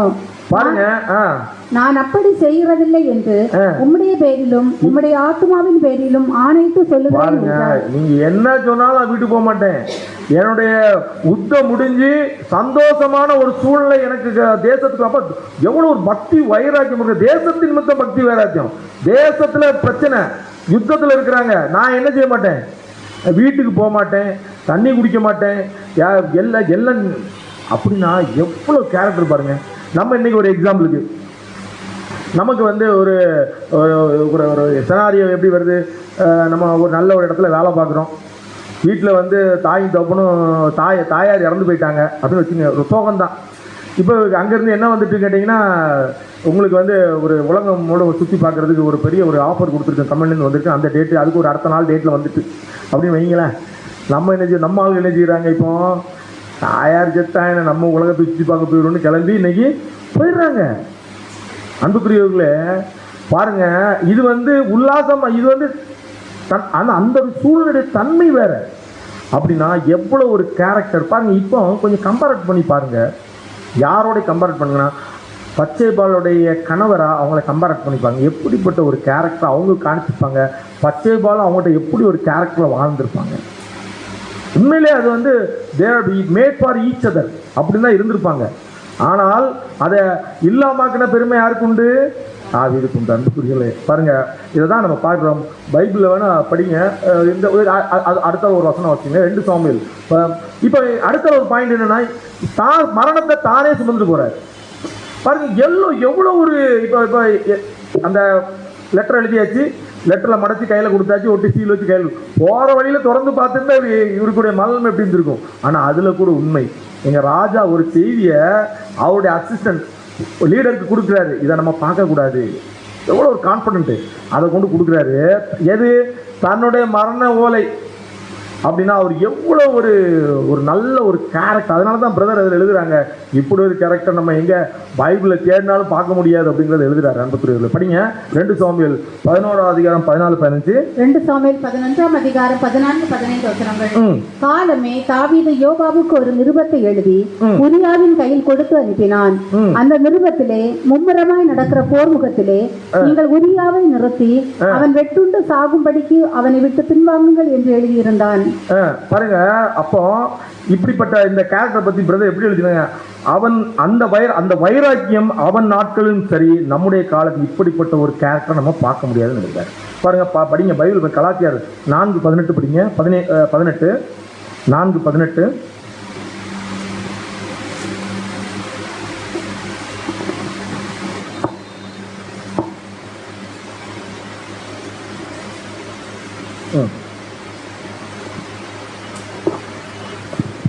கலாத்தியர் 4ஆம் அதிகாரம் 18வது வசனம். நல் விஷயத்தில் வைராக்கியம் பாராட்டுவது நல்லதுதான், அதை நான் உங்களிடத்தில் இருக்கும் பொழுது மாத்திரமல்ல எப்பொழுதும் பாராட்ட வேண்டும். பாத்தீங்களா அன்புக்குரிய விஷயங்களே, அவர் எவ்வளவு வைராக்கியத்தை அந்த தாவீதுடைய அதே போலதான் நம்ம தேவனுடைய பிள்ளை நம்ம நல்ல விஷயத்தில் வைராக்கியம் பாராட்டுவது நல்லதுதான், நல்லது. அதை நான் உங்களிடத்தில் இருக்கும்போது மாத்திரமல்ல எந்த சூழ்நிலை நல்ல வைராக்கியம் வந்து எப்படி இருக்கோம்னா, நம்ம எல்லாரும் பார்க்கும்போது வைராக்கியத்தோடு இருக்கிறதும், நம்ம எல்லாரும் விட்டு பிரிந்து போகும்போது அந்த வைராக்கியம் நம்மளுக்கு போயிடுறதும், வேற ஒரு கேரக்டரை வெளிப்படுத்துவதுமா சூழ்நிலை இருக்கக்கூடாது. எப்படி அந்த உரியா எல்லா சூழ்நிலையும் ஒரே வைராக்கியத்தை காணிச்சாரோ அதே போல தான் தேவனுடைய பிள்ளைகள் இருக்கணும். அன்புக்குரிய சகோதரர்களே அப்படிங்கிறத பார்க்குறோம். பாருங்க, அடுத்தால நம்ம யாரை பார்க்கலாம் அப்படின்னு கேட்டிங்கன்னா, தாவீது பச்சைபாலுடைய 2வது கணவன் அப்படிங்கிற இதில் பார்க்கலாம். பாருங்க, அவரை பற்றி நம்ம பார்க்கும்போது வசனம் படிக்கலாம். அப்போஸ்தலர் நடவடிக்கை 13:22. அப்போஸ்தலர் 13ஆம் அதிகாரம் 22வது வசனம். பின்பு அவர் அவனை தள்ளி தாவீதை அவர்களுக்கு ராஜாவாக ஏற்படுத்தி ஈசாயின் குமாரனாகிய தாவீதை என் இருதயத்துக்கு ஏற்றவனாக கண்டேன், எனக்கு சித்தமானவர்கள் எல்லாம் அவன் செய்வான் என்று அவனை குறித்து சாட்சியம் கொடுத்தார். பாருங்க, தாவீது குறித்து தேவன் சொல்லும்போது தன்னுடைய இருதயத்துக்கு ஏற்றவனாக கண்டு அப்படின்னு சொல்றாரு. அப்ப நான் உண்மையிலே தாவீது எப்படிப்பட்டவர் தான், நல்லவர் தான். பாருங்க, அவரை குறித்து இன்னும் பேசும்போது இது விட்டுருவோம் வேண்டாம். 1 ராஜாக்கள் 15:15 படிங்க, 15:5 படிங்க. 1 ராஜாக்கள் 15:5. 1 ராஜாக்கள் 15ஆம் அதிகாரம் 5வது வசனம். தாவீது ஏத்தியனாகிய உரியாவின் சங்கதி ஒன்று தவிர கர்த்தர் தனக்கு கட்டளையிட்டதிலே தான் உயிரிழந்த நாளெல்லாம் ஒன்றையும் விட்டு விலகாமல் அவர் பார்வைக்கு செம்மையானதை செய்து வந்தார். பாத்தீங்களா? அப்ப தாவீது தேவனுடைய எந்த ஒரு விஷயத்துல தான் ரொம்ப ஸ்ட்ரிக்டா அவரை பார்த்திருக்காருன்னா உரியாவுடைய விஷயத்துல தான். அப்ப பச்சைபால் விஷயம் சரின்னு தரா தேவன்? அப்படி இல்லை அன்புக்குரியது. பச்சைபால் விஷயத்துல அவர் மனம் கசந்தா தேவனுடைய சமூகத்துல. சங்கீதம் படிக்கிறோம் பார்த்தீங்களா, 51ஆம் சங்கீதத்தை பார்க்கணும் பார்த்தீங்களா, மனம் கசந்தா தேவனுடைய சமூகத்தில். நம்ம யாராவது போய் தவறு செய்த பிறகு ஓப்பனில் எல்லாரும் உட்கார்ந்து இருக்கும்போது தேவனுடைய சமூகத்தில் நான் செய்த தவறெல்லாம் ஓப்பனாக பேசுவோமா? யாராவது பேசுவோமான்னு மறைக்க தான் நினைப்போம். நம்ம செய்த தவறை யாருமே ஓப்பனில் கொண்டு வர மாட்டோம், மறைக்க தான் நினைப்போம். ஆனால் தாவீதுடைய இருதயம் என்ன சொல்லுது? எல்லாருக்கும் முன்னால் பேசுது. அப்போ தன்னுடைய இருதயத்தை சுத்த இருதயமாக்கிட்டார் அன்னைக்கு. அதனால தான் தேவன் இன்னைக்கும் அவரை வந்து நம்ம பார்க்குறோம், அவரை படிக்கிறோம் இன்னைக்கும் அன்புக்குரிய சகோதரர்களே. அப்படி இருக்கும்போது கூட பாருங்க, இந்த ஒரு விஷயத்தில் உரியா விஷயத்தில் அவர் தவறு செய்திருக்கிறார் தேவன் சொல்கிறாங்க. அப்படி இருந்த போதும் கூட சில கேள்விகள் நமக்குள்ள எழும்பும். என்னென்ன கேள்வியெல்லாம் எழும்புது பாருங்க. பச்சைபால் தாவீதுக்கு மிக நெருக்கமான ஆலோசனைக்காரராக இருக்கிற யாரெல்லாம் இருக்கிறாங்க? அகித்தோப்பேல் அப்படிலாம் இருக்கும்போது ஏன் அவங்ககிட்ட கேட்க கூடாது? இவங்க யாரு, இந்த அம்மா யாரு, யாரு, தன்னுடைய கணவர் தெரியும், அவருடைய தகப்பனார் தெரியும், எல்லாமே தெரியும், தெரிஞ்சு போறோம். இவள் யார் என்று தாவீது ஏன் விசாரிக்க வேண்டும்?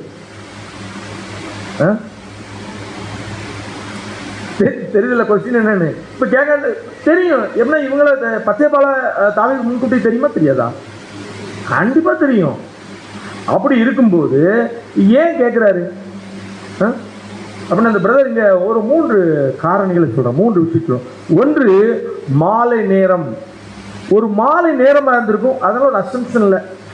கரெக்டா ஐடென்டிஃபை பண்ணியிருந்தாங்கன்னா ஒரு கொஞ்சம் சுதாரிப்பானாலும் ஆயிருக்கலாம் அப்படின்ற ஒரு பாயிண்ட். அதனால மாலை நேரமா இருந்ததுனால அவர். ரெண்டாவது பாயிண்ட் என்ன சொல்றாங்கன்னா, அவங்களுடைய கலாச்சாரப்படைய ட்ரெஸ், முகத்தை கொஞ்சம் மறைச்சி அந்த மாதிரி தான் அவங்க ட்ரெஸ் இருக்கும். அதனால கூட அவங்க யாருங்கிறத ஐடென்டிஃபை பண்ணியிருக்க மாட்டாங்க அப்படிங்கிறத சொல்லிடுறாங்க. மூன்றாவது, அந்த ராஜ அரண்மனைக்கு அவங்களுக்கு சாய்வான ஒரு இறக்கத்தில் இந்த வீடுகள் இருந்த மாதிரி இருக்கும் ஒன்று. இப்போ அங்கேருந்து பார்க்கும்போது அவர் கிளாரிட்டி அவங்க வந்து ஃபைண்ட் அவுட் பண்ணியிருக்க மாட்டார் அப்படிங்கிற ஒரு 3 பாயிண்டை இறக்குறாங்க பார்க்குறோம். அது மட்டும் இல்லை, இப்போ அவருடைய யார் இவங்கெல்லாம் ஒரு நம்பிக்கைக்குரிய போர் செய்வர்கள் அப்படிதானே? அவர் தனது நம்பிக்கைக்குரிய போர் செய்வன் என்பதை தாவீது உணர்ந்திருக்க மாட்டாருங்க. இவங்கெல்லாம் நம்பிக்கைக்குரிய போர் செய்வன் தானே, இவருடைய மனைவியை நம்ம வந்து தீட்டுப்படுத்துகிறோமே அப்படின்னு தாவீதுக்கு உரைச்சிருக்காதான்னு கேட்குறாரு, கொஸ்டின் கேட்குறாரு. உரைச்சிருக்குமா? நிச்சயமா உரைச்சிருக்கும் அன்புக்குரியவர்களே. அதை நிச்சயமாக அவர் வந்து உணர்ந்திருப்பார். தப்புங்கிறத தெரிஞ்சே தான் அவர் செய்கிறாரு, துணிந்து தான் செய்கிறார் தாவீது. பார்த்தீங்களா? அப்போ ஏன் அப்படின்னு கேட்டிங்கன்னா, ஏன் அந்த ஒரு மைண்ட் செட் அவருக்கு அன்னைக்கு வந்திருந்து அப்படின்னு கேட்டிங்கன்னா, அந்த காலத்தில் ராஜாக்கள் சொல்லியாச்சுன்னா எல்லா அதிகாரத்துக்கு உட்பட்டவர்கள் அப்படிங்கிற ஒரு காரியம் இருந்துச்சு. எல்லா அதிகாரத்துக்கு உட்பட்டவர்கள். அதனால அவர் துணிந்தே தான் அதை செய்தார் அப்படிங்கிறது பிரதர் அங்கே எழுதுறாங்க. அன்புக்குரிய சகோதரர்களே, படிப்போம் 2 சாமுவேல். இன்னொரு பாருங்க, முதல்ல தாவீது எங்க ஆட்சியை ஸ்டார்ட் பண்ணா தெரியுமா? எப்ரோன்ல ஸ்டார்ட் பண்றாரு. ரெண்டாவது எங்க வந்துட்டா பார்த்தாருங்கன்னா எருசலேமுக்கு வந்துட்டாரு. எப்ரோன்ல இருக்கும்போது அவருடைய மனநிலைமை நல்லா தான் இருந்துச்சு. இங்க வந்த பிறகு என்னெல்லாம் அவர் பண்றாருன்னு கேட்டீங்கன்னா, 2 சாமுவேல் 5வது அதிகாரம் 13வது வசனம். 2 சாமுவேல் 5ஆம் அதிகாரம் 13வது வசனம். அவன் எப்ரோனில் இருந்து வந்த பின்பு எருசலேமில் இன்னும் அதிகமான மறுமனையாட்டிகளையும் ஸ்திரீகளையும் கொண்டான். அப்படின்னா எருசலேமுக்கு வந்த பிறகு அநேக ஸ்திரீகளை, அநேக பேரை அவர் வந்து மறுமனையாட்டில் கொண்டார். அப்படின்னா அநேக பிள்ளைகளும் பிறந்துச்சு. அப்ப இந்த தவறு அவருக்கு என்ன ஆகல, ஒரு மனசுக்குள்ள உரைக்கவே இல்லை. ஏன்னா ஏற்கனவே நிறைய தவறு செய்தாச்சு இல்லை, அதனால இதுவும் உரைக்கல. அன்புக்குரிய சகோதரர்களே, அப்போ அடுத்தல என்ன கேட்குறாங்கன்னா, அப்போ என்ன முக்கியமான காரணம், இந்த பாவத்துக்கான முக்கியமான காரணம் என்ன அப்படின்னா 2 விஷயம் இருக்குது அப்படின்னு பிரதர் எழுதுறாங்க. ஒன்று பார்த்தீங்கன்னா, ராஜா யுத்தத்துக்கு போக வேண்டிய காலத்தில் அவர் என்ன செஞ்சாரு, யுத்தத்துக்கு போகாம உல்லாசமா இருந்திருக்காரு. தேவனுடைய பிள்ளைகள் கொடுக்கப்பட்ட காலத்தில் என்ன செய்யணும்னு கேட்டீங்கன்னா, ஊழியம் செய்யணும், ஊழியத்துக்கு போயிடணும்.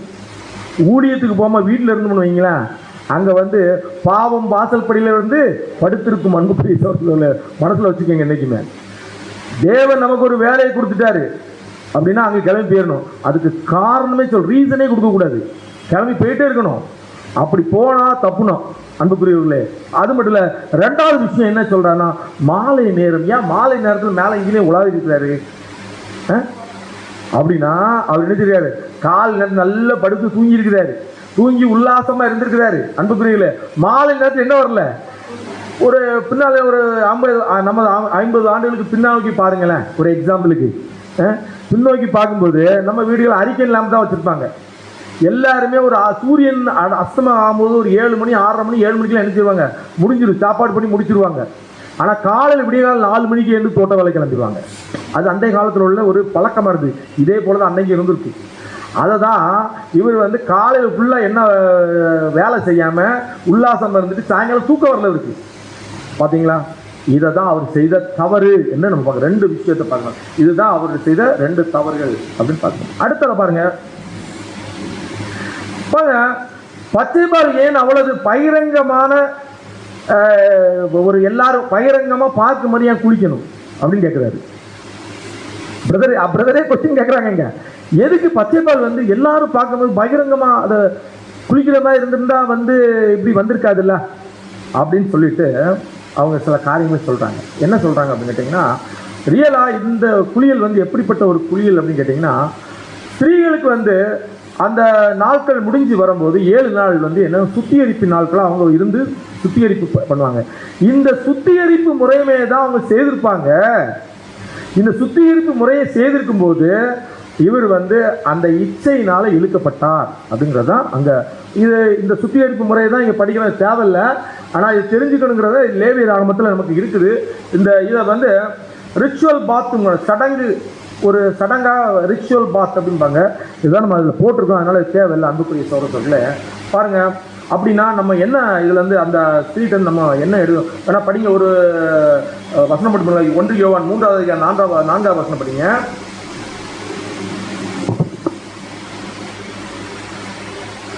தாவீது இந்த தவறை செய்யறதுக்கான ஒரு முக்கியமான காரணம் பாருங்க, பைபிள் படிப்போம்.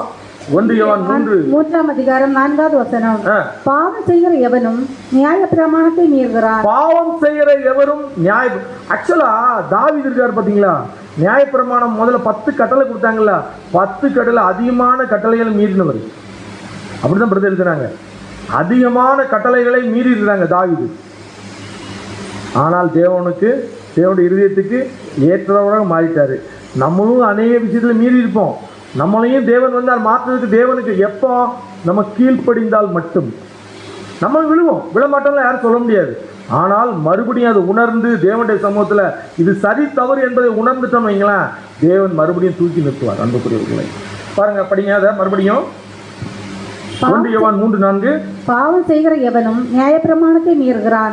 நியாயப்பிரமாணத்தை மீறுகிறதே பாவம். பாத்தீங்களா, நியாயப்பிரமாணத்தை மீறுவதே பாவம். அதை தாவீது செய்தார். அன்புக்குரியவர்களே, இப்ப பாருங்க, தாவீதின் விருப்பத்திற்கு பச்சைபால் ஏன் எதிர்ப்பு வினையாற்றல?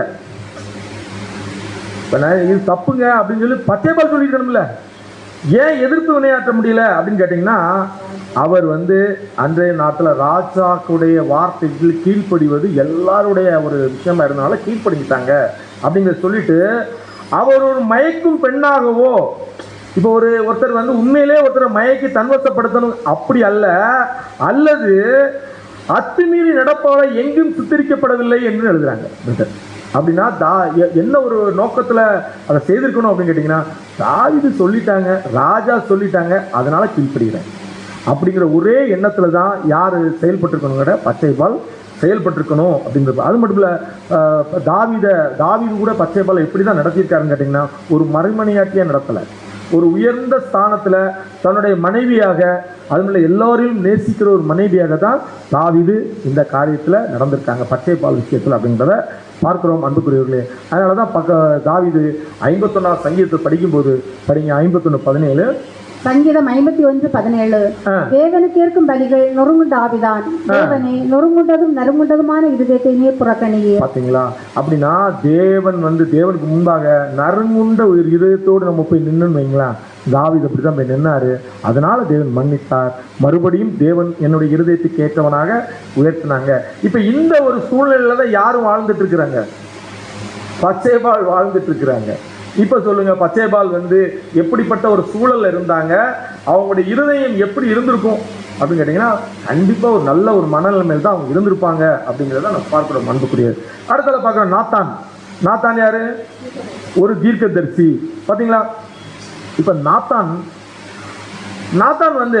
தைரியமாக போயிட்டு தாவீதுட்ட என்ன பேசுகிறாங்கன்னா, நீங்கள் செய்த தவறு எங்கே படிக்கிறோம், அது நமக்கு இதில் கிடையாது, ஓரளவு சொல்லிடுவோம். 2 சாமுவேல் 12வது அதிகாரம், 1 சாமுவேல் 12வது அதிகாரம் இருக்குது, 2 சாமுவேல் 12 இருக்குது, அது வீட்டிலே படிச்சுங்க. அப்போ தைரியமாக ஒருத்தர் போய் சொல்லணும். ஒரு கதை போல் ஒரு பெண்ணாடு ஒன்று நீங்கள் இருந்துச்சு, அதை ஒருத்தர் இப்படி வெட்டி கொண்டு போட்டு அவன் எல்லாத்துக்கும் விருந்து வச்சுட்டான் அப்படின்லாம் சொல்லும்போது, அந்த மனுஷன் யார்? அது நீங்கள் தான் ராஜாட்ட போய் சொல்கிறதுக்கு ஒரு தைரியம் வேணும்ல. அப்போ இந்த தீர்க்கதரிசி ரொம்ப தெளிவாக ராஜாட்ட போய் பேசுகிறாங்க அப்படிங்கிறத நம்ம பார்க்குறோம். அதை உணர்ந்து தான் 51வது சங்கீதத்தை அவர் பாடுறாரு. அது இப்போ நாத்தான்னா பேரன், நாத்தானுடைய மீனிங் என்ன? நாத்தான்ங்கிறது நார்மலாக இஸ்ரேல் ஜனங்கள் மக்கள் அதிகமான பேர்கள் இருக்கும். நாத்தான்ங்கிறவங்க அதிகமாக நார்மலான ஒரு நேம் அப்படிங்கிறத பார்க்கணும். நாத்தானே என்ன அர்த்தம் அப்படின்னு கேட்டால், ஈவு அல்லது பரிசு. நாத்தான மீனிங் என்னது? ஈவு அல்லது பரிசு அப்படின்னு பார்க்கணும். இப்போ இவங்களை பற்றி வேற என்ன நமக்கு இன்ஃபர்மேஷன் இருக்குது நாத்தானை பற்றி அப்படின்னு கேட்டிங்கன்னா, ஒரு சில காரியங்கள். நாத்தான் யார் அப்படிங்கிறதுக்கு பாருங்க, ஒன்று முதல்ல ஃபர்ஸ்ட் வசனம் போனீங்க, 2 சாமுவேல் 23, 26.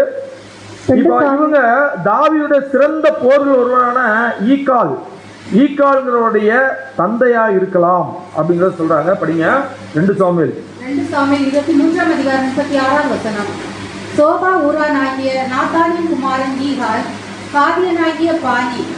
பாத்தீங்களா, இப்ப இந்த ஈக்காலுடைய தகப்பனாக இருக்கலாம் சொல்றாங்க. இல்லாமலும் போகலாம், தெரியாது. ஆனா பிரதர் அப்படி சொல்றாங்க.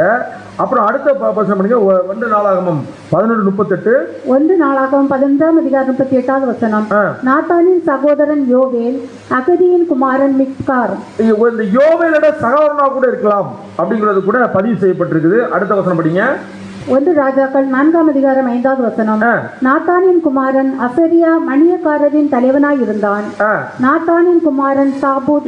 இங்க கூட 2 பேர் சொல்லியிருக்காங்க, அசரியா மற்றும் சாபூத். இந்த 2 பேரும் யாரா இருக்கலாம்னு கேட்டீங்கன்னா, அந்த நாத்தானுடைய பிள்ளைகளா இருக்கலாம். ஆனா இன்னும் அதிக வாய்ப்பு என்ன இருக்குன்னு கேட்டீங்கன்னா, சாலமோனுடைய சகோதரன் நாத்தான் அவங்களுடைய பிள்ளைகளா இருக்கலாம் கூட பிரதர் எழுதுறாங்க. அப்படிதான் எழுதுறாங்க. இது உறுதி கிடையாதுங்கிறத சொல்றாங்கிறத பார்க்கிறோம். அன்புக்குரிய சகோதரர்களே, பாருங்க.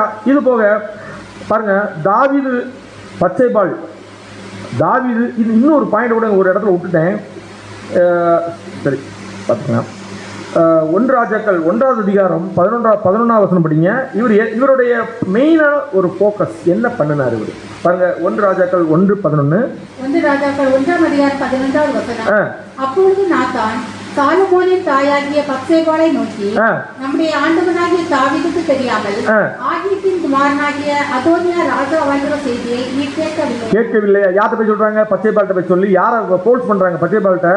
சாலமோனை நீங்க என்ன செய்யுங்க, ராஜா ஆகிறது தாவீதுட்ட போய் பேசுங்க நீங்க அப்படி சொல்லி பேசி அதோட முதல் ஸ்டெப்பை எடுத்தது யாருன்னு கேட்டீங்கன்னா, நாத்தான் தீர்க்கதரிசி தான். பாருங்க, அப்போ அந்த நாத்தான் தீர்க்கதரிசி யாருடைய பச்சைபாலோட ரொம்ப தொடர்பில் இருந்துக்கிறாங்க. இப்போ பிரதர் என்ன சொல்றாங்கன்னா, ரசோபதர் என்ன சொல்லியிருக்கிறாங்கன்னா, சாலமோனுடைய அந்த கல்வி, சாலமோனுக்கு கல்வியை போன்ற ஒரு டீச்சராக கூட யார் அப்பாயின்ட் பண்ணிக்கலாம்னு கேட்டிங்கன்னா, இந்த நாத்தான் அப்பாயின்ட் பண்ணிக்கலாம் அப்படிங்கிறத அங்கே பதிவுபடுத்துறத பார்க்கலாம். பாருங்க, இந்த நாத்தான்றது நமக்கு என்ன லெசன்? அவருக்கு ஆதரவாகவோ எதிராகவோ எந்த காரியத்தை செய்ய முடியாது. தேவன் என்ன சொல்றாரோ நடுநிலைமையா தேவனுடைய சமூகத்தில் போயிட்டு இது சரி இது தவறு அப்படிங்கிற தெளிவா சுட்டி காட்டுகிற தன்மை யார்கிட்ட வெளிப்பட்டது? நாத்தான்ட்ட. இந்த நாத்தானோட தான் அதிக பிரயாணிச்சிருக்காங்க யாருன்னு கேட்டிங்கன்னா, பச்சைபால். அப்போ நாத்தானுடைய வார்த்தைகளை கேட்டு கேட்டு எப்படி தான் இருந்திருப்பாங்க? நடுநிலைமையான ஒரு சகோதரியாக தான் இந்த பச்சைபால் இருந்திருப்பாங்க அப்படிங்கிறத அங்கே பதிவுபடுத்துறதை பார்ப்போம். அன்புக்குரியவர்களே, அடுத்தால அவங்களுடைய முதல் குழந்தை வேகமாக போயிடலாம். இந்த குழந்தையை பற்றி நம்ம என்ன பார்க்குறோம் அப்படின்னு கேட்டிங்கன்னா, இது மிகவும் வியாதிப்பட்டு மரிக்குது. 2 சாமுவேல் 12 அதிகாரம் 15 வசனம். இந்த ஒரு காரியம் மட்டும் தான் இருக்குது, படிங்க. 2 சாமுவேல் 12 அதிகாரம் 15 வசனம். அப்பொழுது கர்த்தர் உரியாவின் மனைவி தாவீதுக்கு பெற்ற ஆண்களை அடித்தார். அது வியாதிப்பட்டு கேவலமாக, மொழி டிரான்ஸ்லேஷன் வியாதிப்பட்டு கேவலமா இருந்ததுங்கிறது குணப்படுத்த முடியாத ஒரு சூழல். அந்த குழந்தை குணப்படுத்த முடியாத ஒரு சூழல்ல பிறக்குது. அப்படி பிறக்கும்போது தாவீது என்ன செய்யறாருன்னு கேட்டீங்கன்னா, தேவனுக்கு முன்பாக சாஸ்தாம விழுந்து என்ன செய்யறாரு, உபவாசித்து தேவன் முன்னால் நிற்கிறாரு. எல்லாரும் சாப்பிடலாம் சொல்றாங்க, ஆனால் யாருமே அவர் கேட்கல. அவர் அதே மனநிலைமையில் இருக்கிறாரு. ஆனால் அந்த குழந்தை செத்து போச்சுன்னு சொன்ன உடனே தாவீது என்ன செய்யறாரு, எழுந்து குளித்து ரெடியாகி என்ன பண்றாரு, தேவனுடைய ஆலயத்துக்கு போறாரு. முதல் வேலை அதான் செய்தார். அன்புக்குரியவர்களே, படிப்போம். 2 சாமுவேல் 12:20. 2 சாமுவேல் 12 அதிகாரம் 20 வசனம். அப்பொழுது தாவீது தரையை விட்டு எழுந்து ஸ்நானம் பண்ணி எண்ணெய் பூசிக்கொண்டு தன் வஸ்திரங்களை மாற்றி கர்த்தருடைய ஆலயத்தில் பிரவேசித்து பணிந்து கொண்டு தன் வீட்டுக்கு வந்து போஜனம் கேட்டான். அவன் முன்னே அதை வைத்தபோது புசித்தான். பாத்தீங்களா? அப்படின்னா முதல் வேலை, அந்த குழந்தை அடிக்கப்பட்டிருக்குது, செத்து போச்சு.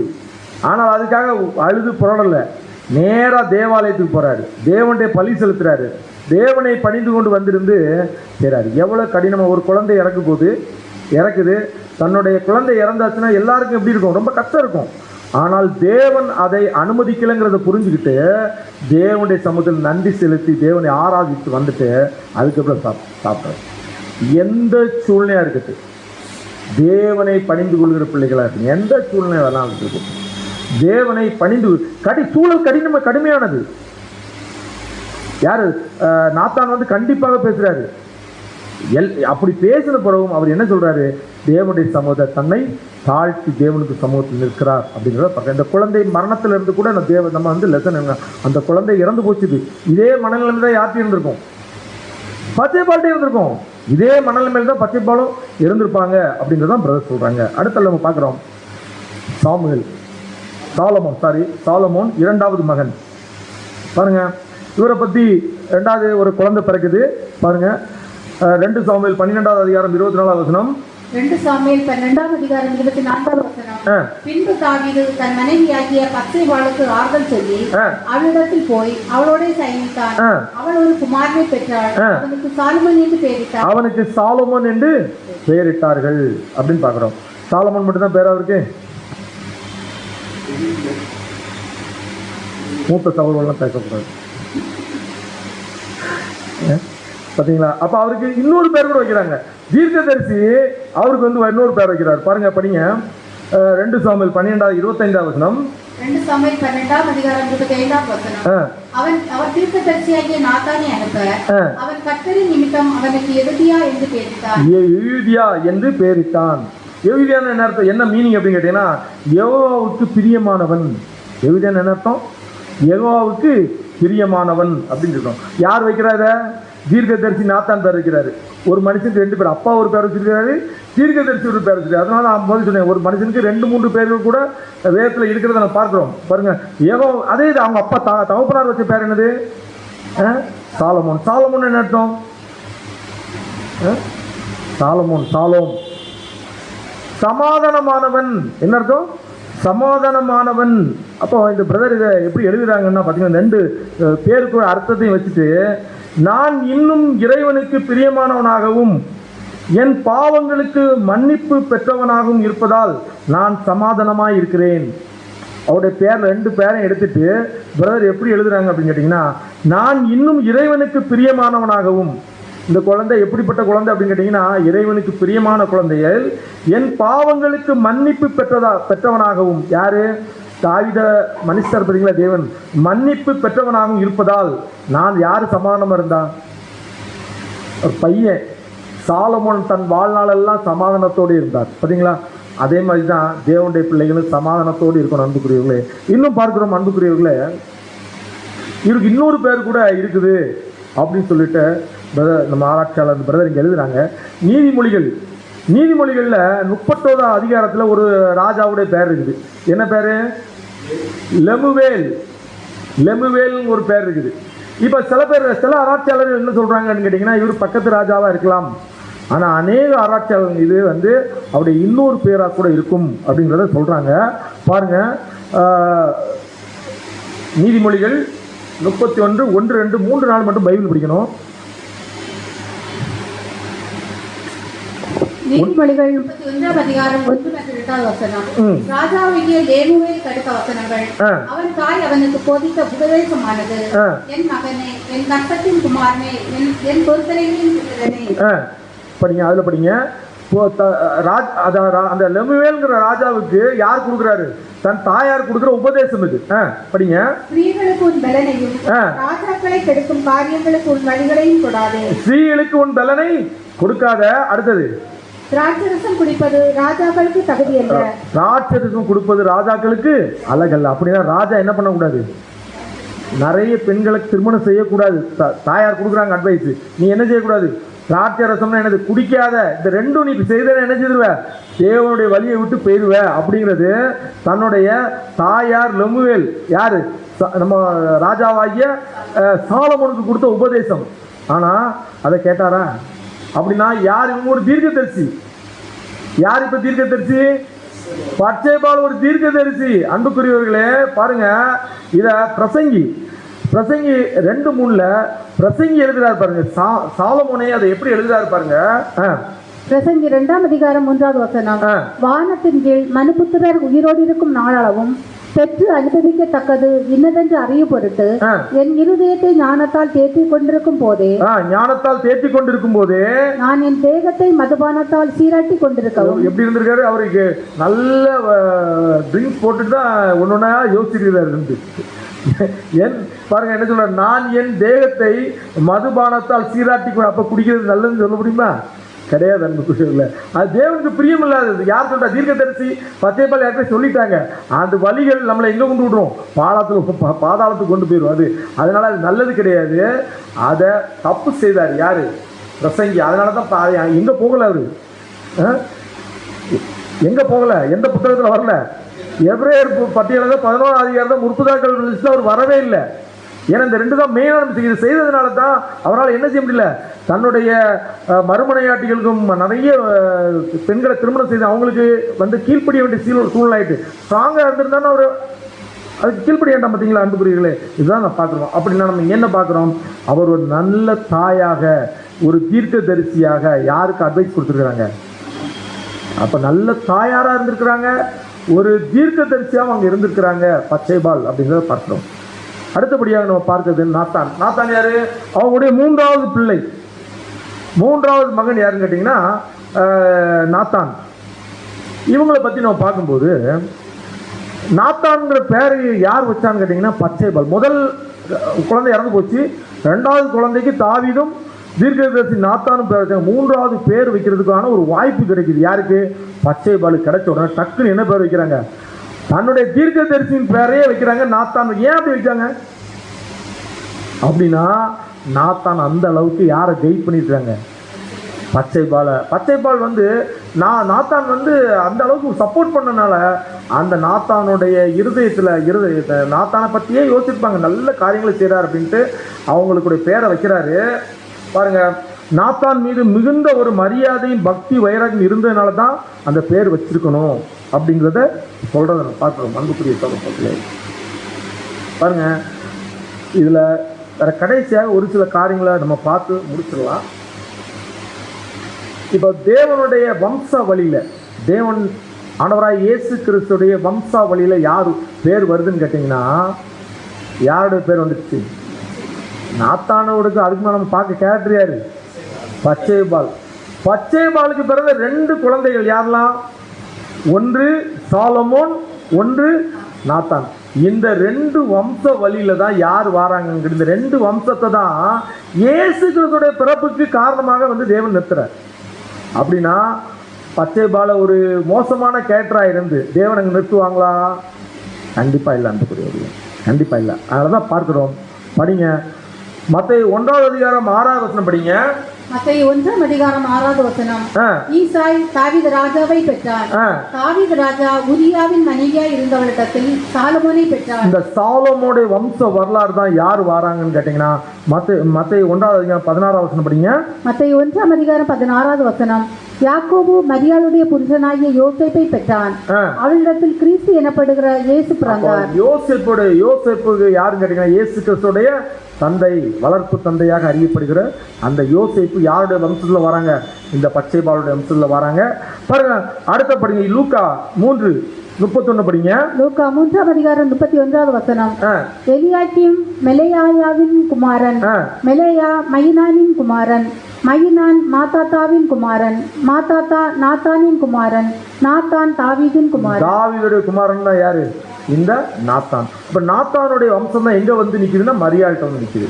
இப்போ இங்க தான் இவங்க 2 பேர் கடையில் தான் இயேசு கிறிஸ்து பிறக்கிறாங்க அப்படிங்கிறத பார்த்தோம். இப்போ யோசேப்பை தேவன் எங்க கொண்டு போகல? பரலோக வாய்ப்புகளை கொண்டு போகல. ஆனா மரியாளை கொண்டு போயிட்டாங்க. ஏன்?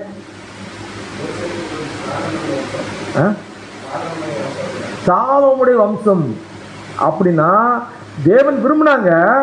ஆனாலும் சாலமோன வம்சம் தேவனுடைய சமூகத்தில் எப்படி இல்லை? உண்மையா இல்லை. சாலமுடைய வம்சம் தேவன் நம்ம வால்யூம்ஸில் நம்ம பார்க்குறோம். அன்புக்குரிய சகோதரர்களே, அப்போ வம்சத்தில் இல்லை. அதே இது மரியாதை, இந்த நாத்தானுடைய வம்சம் எப்படின்னா ரொம்ப ஹம்பிளான தேவனுடைய சமூகத்தில் இருந்ததுனால மரியாதை தேவன் தெரிந்தெடுத்திருக்காங்க அப்படின்னு பார்த்தோம். அது மட்டும் இல்லை, யோசேப்பை தேவன் இயேசு கிறிஸ்து மரணத்துக்கு முன்பாக அவருடைய ஓட்டத்தை முடிச்சிட்டாரு. யார் இயேசு கிறிஸ்து மரணத்துக்கு பின்னால் வர்றாங்களோ அவங்க தான் எங்கே வர முடியும், 1,44,000 பேரில் லிஸ்ட்டில் வர முடியும் அப்படிங்கிற ஒரு பாயிண்ட் அப்படி. இதனால தான் இதோடைய நம்ம மரியாளுடைய ஒரு கேரக்டர் எப்படிப்பட்ட கேரக்டர், இந்த வம்சம் தானே, யார் நாத்தானுடைய வம்சத்தில் வந்த மரியாளுடைய கேரக்டர் அவரோட அவங்க ப்ரெசென்ட் பண்ணும்போது, அவங்க இயேசு கிறிஸ்து அந்த பிறப்பின் போது ப்ரெசென்ட் பண்ணுறாங்க, ஒரு பாடல் பாடுறாங்க. அப்போ பாடி முடிக்கும்போது ஒரு வசனம் படிங்க, லூக்கா 1:48. லூக்கா 1:48.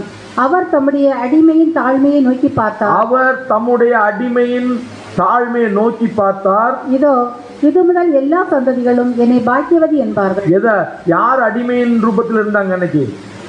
மரியாள் அடிமை போல தேவனுடைய சமூகத்தில் இருந்தாங்க. அதை யார் நோக்கி பார்த்தா? தேவன் நோக்கி பார்த்தார். ஏன் அப்படின்னு கேட்டீங்கன்னா, அந்த வம்சமே எப்படி இருந்துச்சுங்க, ஒரு பியூட்டிஃபுல்லான கேரக்டர் உள்ள வம்சமாக இருந்துச்சு அப்படிங்கிறத பார்த்தோம். இப்போ நீங்கள் சொல்லுங்கள், பச்சை பாலை பற்றி நம்ம இப்போ என்ன, முதல்ல நீங்கள் ஆரம்பிக்கும் போது என்ன சொன்னீங்க? பச்சை பாலை கொடுத்து என்ன சொன்னீங்க எல்லாரும்? பச்சை பால்னா தாவீதோட ஒரு தவறான உறவு கொண்டவங்க. இப்போ தைரியமாக நினைச்சிங்க பச்சை பால் பேர் வைங்க, சரியா? அன்புக்குரியவர்களே, எந்த ஒரு மனுஷனையும் நம்ம டக்குன்னு முடிவெடுக்கக்கூடாது.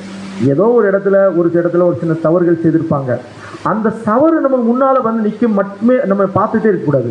அவர்கள் வாழ்ந்த வாழ்க்கை என்ன, அவர் எப்படி இதுக்கு முன்னால் இருந்திருக்கிறாங்க, அவரோட பழகுறவங்க யார், அவருடைய வார்த்தை எப்படி இருக்குது, செயல் எப்படி இருக்குங்கிறத நம்ம என்ன செய்யணும், நோக்கி பார்க்கணும். அன்புக்குரிய சூழலை இதுதான் சுருக்கமாக பிரதர் முடிக்கும்போது எப்படி எழுதுறாங்கன்னா, பச்சைபாலை பற்றி நாம் நேரடியாக குறைவாகவோ அறிந்திருந்தாலும் அவரை சுற்றிலும் ஆண் மனிதர்கள் வழியாக இஸ்ரவேல் ஒரு விசுவாசமுள்ள பெண்ணாகவே நாம் அவரை பார்க்கிறோம். என்ன எழுதுறாங்க? அந்த ஸ்திரியை ஒரு விசுவாசமுள்ள பெண்ணாகவே பார்க்கிறோம். துரதிருஷ்டவசமாக அவர் செய்த ஒரு பாவமான செயல் மட்டுமே அவர் பெரும்பாலும் அறியப்படுகிறார். ஏதோ ஒரு சூழ்நிலையை ஒரு தவறு செய்தாங்க, அதனால அறியப்படுகிறோம் அப்படி சொல்லிட்டு, ஆனால் உண்மையில் அவர் ஒரு முக்கியத்துவம் வாய்ந்த பெண்ணாகவும் விசுவாசமுள்ள தாயாகவும் தாழ்மையுள்ள தவறுகளை வருந்தியவராகவும் ஞானமுள்ள தீர்க்கதரிசியாகவும் மற்றும் தேவனுடைய இதயத்துக்கு ஏற்றவர் என்று அழைக்கப்பட்ட தாவீதின் மனைவியாகவும் அவர் இருந்தார் அப்படின்னு சொல்றாங்க, எழுதுறாங்க. அப்படின்னா பாருங்க, ஒரு விசுவாசமுள்ள ஒரு ஸ்திரீ, ஒரு தாய், ஒரு தீர்க்கதரிசி, ஒரு நல்ல தகப்பனுக்கு ஒரு பிள்ளைக்கு தாயாக இருந்திருக்கிறார், கூட பிறந்தவங்ககிட்ட எல்லாம் எவ்வளோ ஸ்நேகமாக இருந்தார், இதெல்லாம் நம்ம பார்த்தோம். நண்புக்குரியவர்களே, இப்போ நமக்கு இதில் என்ன லெசன்? நமக்கு பார்த்தோம் பார்த்தீங்களா, என்ன லெசன்னா, நம்ம ஏற்கனவே சொன்ன மாதிரி எந்த ஒரு மனிதனையும் நம்ம என்ன செய்யக்கூடாது, எந்த ஒரு மனுஷனையும் பார்க்குற ஒரு சூழல் நிமித்தம் முடிவெடுத்துடவே கூடாது. அவர் எப்படிப்பட்டவங்க நிதானிக்கணும். அன்புக்குரிய சகோதரர்களே, இதை தான் பார்க்குறோம். ரோமர் பைபிளில் படிங்க, ரோமர் 15:1-4 வரை படிங்க.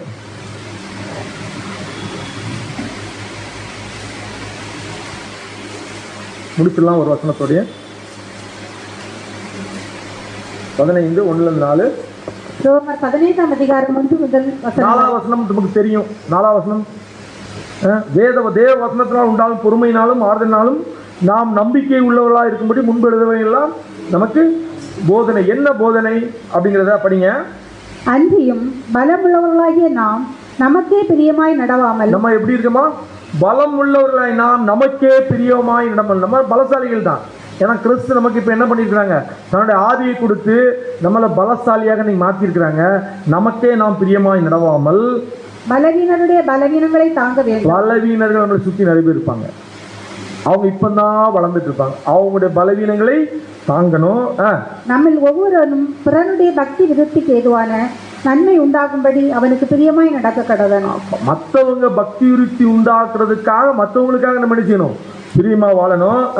ஏன்னா நம்முடைய ஆண்டவர் அப்படிதான் வாழ்ந்துருக்காங்க. படிங்க. கிறிஸ்துவும் நமக்கே பிரியமாய் நடவாமல் உம்மை நிந்திக்கிறவருடைய நிந்தைகள் என்மேல் விழுந்தது என்று எழுதியிருக்கிறபடியே நடந்தார். பாத்தீங்களா? மற்ற என்ன வேணாலும் நடந்து போடும், என்ன வேணாலும் என்ன ஏசுங்க பேசுங்க, எப்படி வேணாலும் நடந்துட்டு போங்க.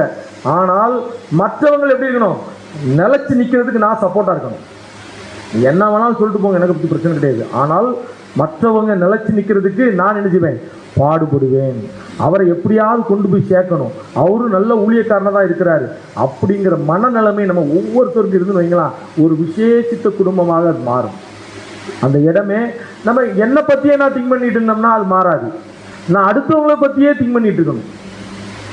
அடுத்தவங்களை பத்தியே திங்க் பண்ணிட்டு இருந்தோம்னா அந்த உயர்ந்த எண்ணத்தை, அதான் கிறிஸ்துவுடைய சிந்தை.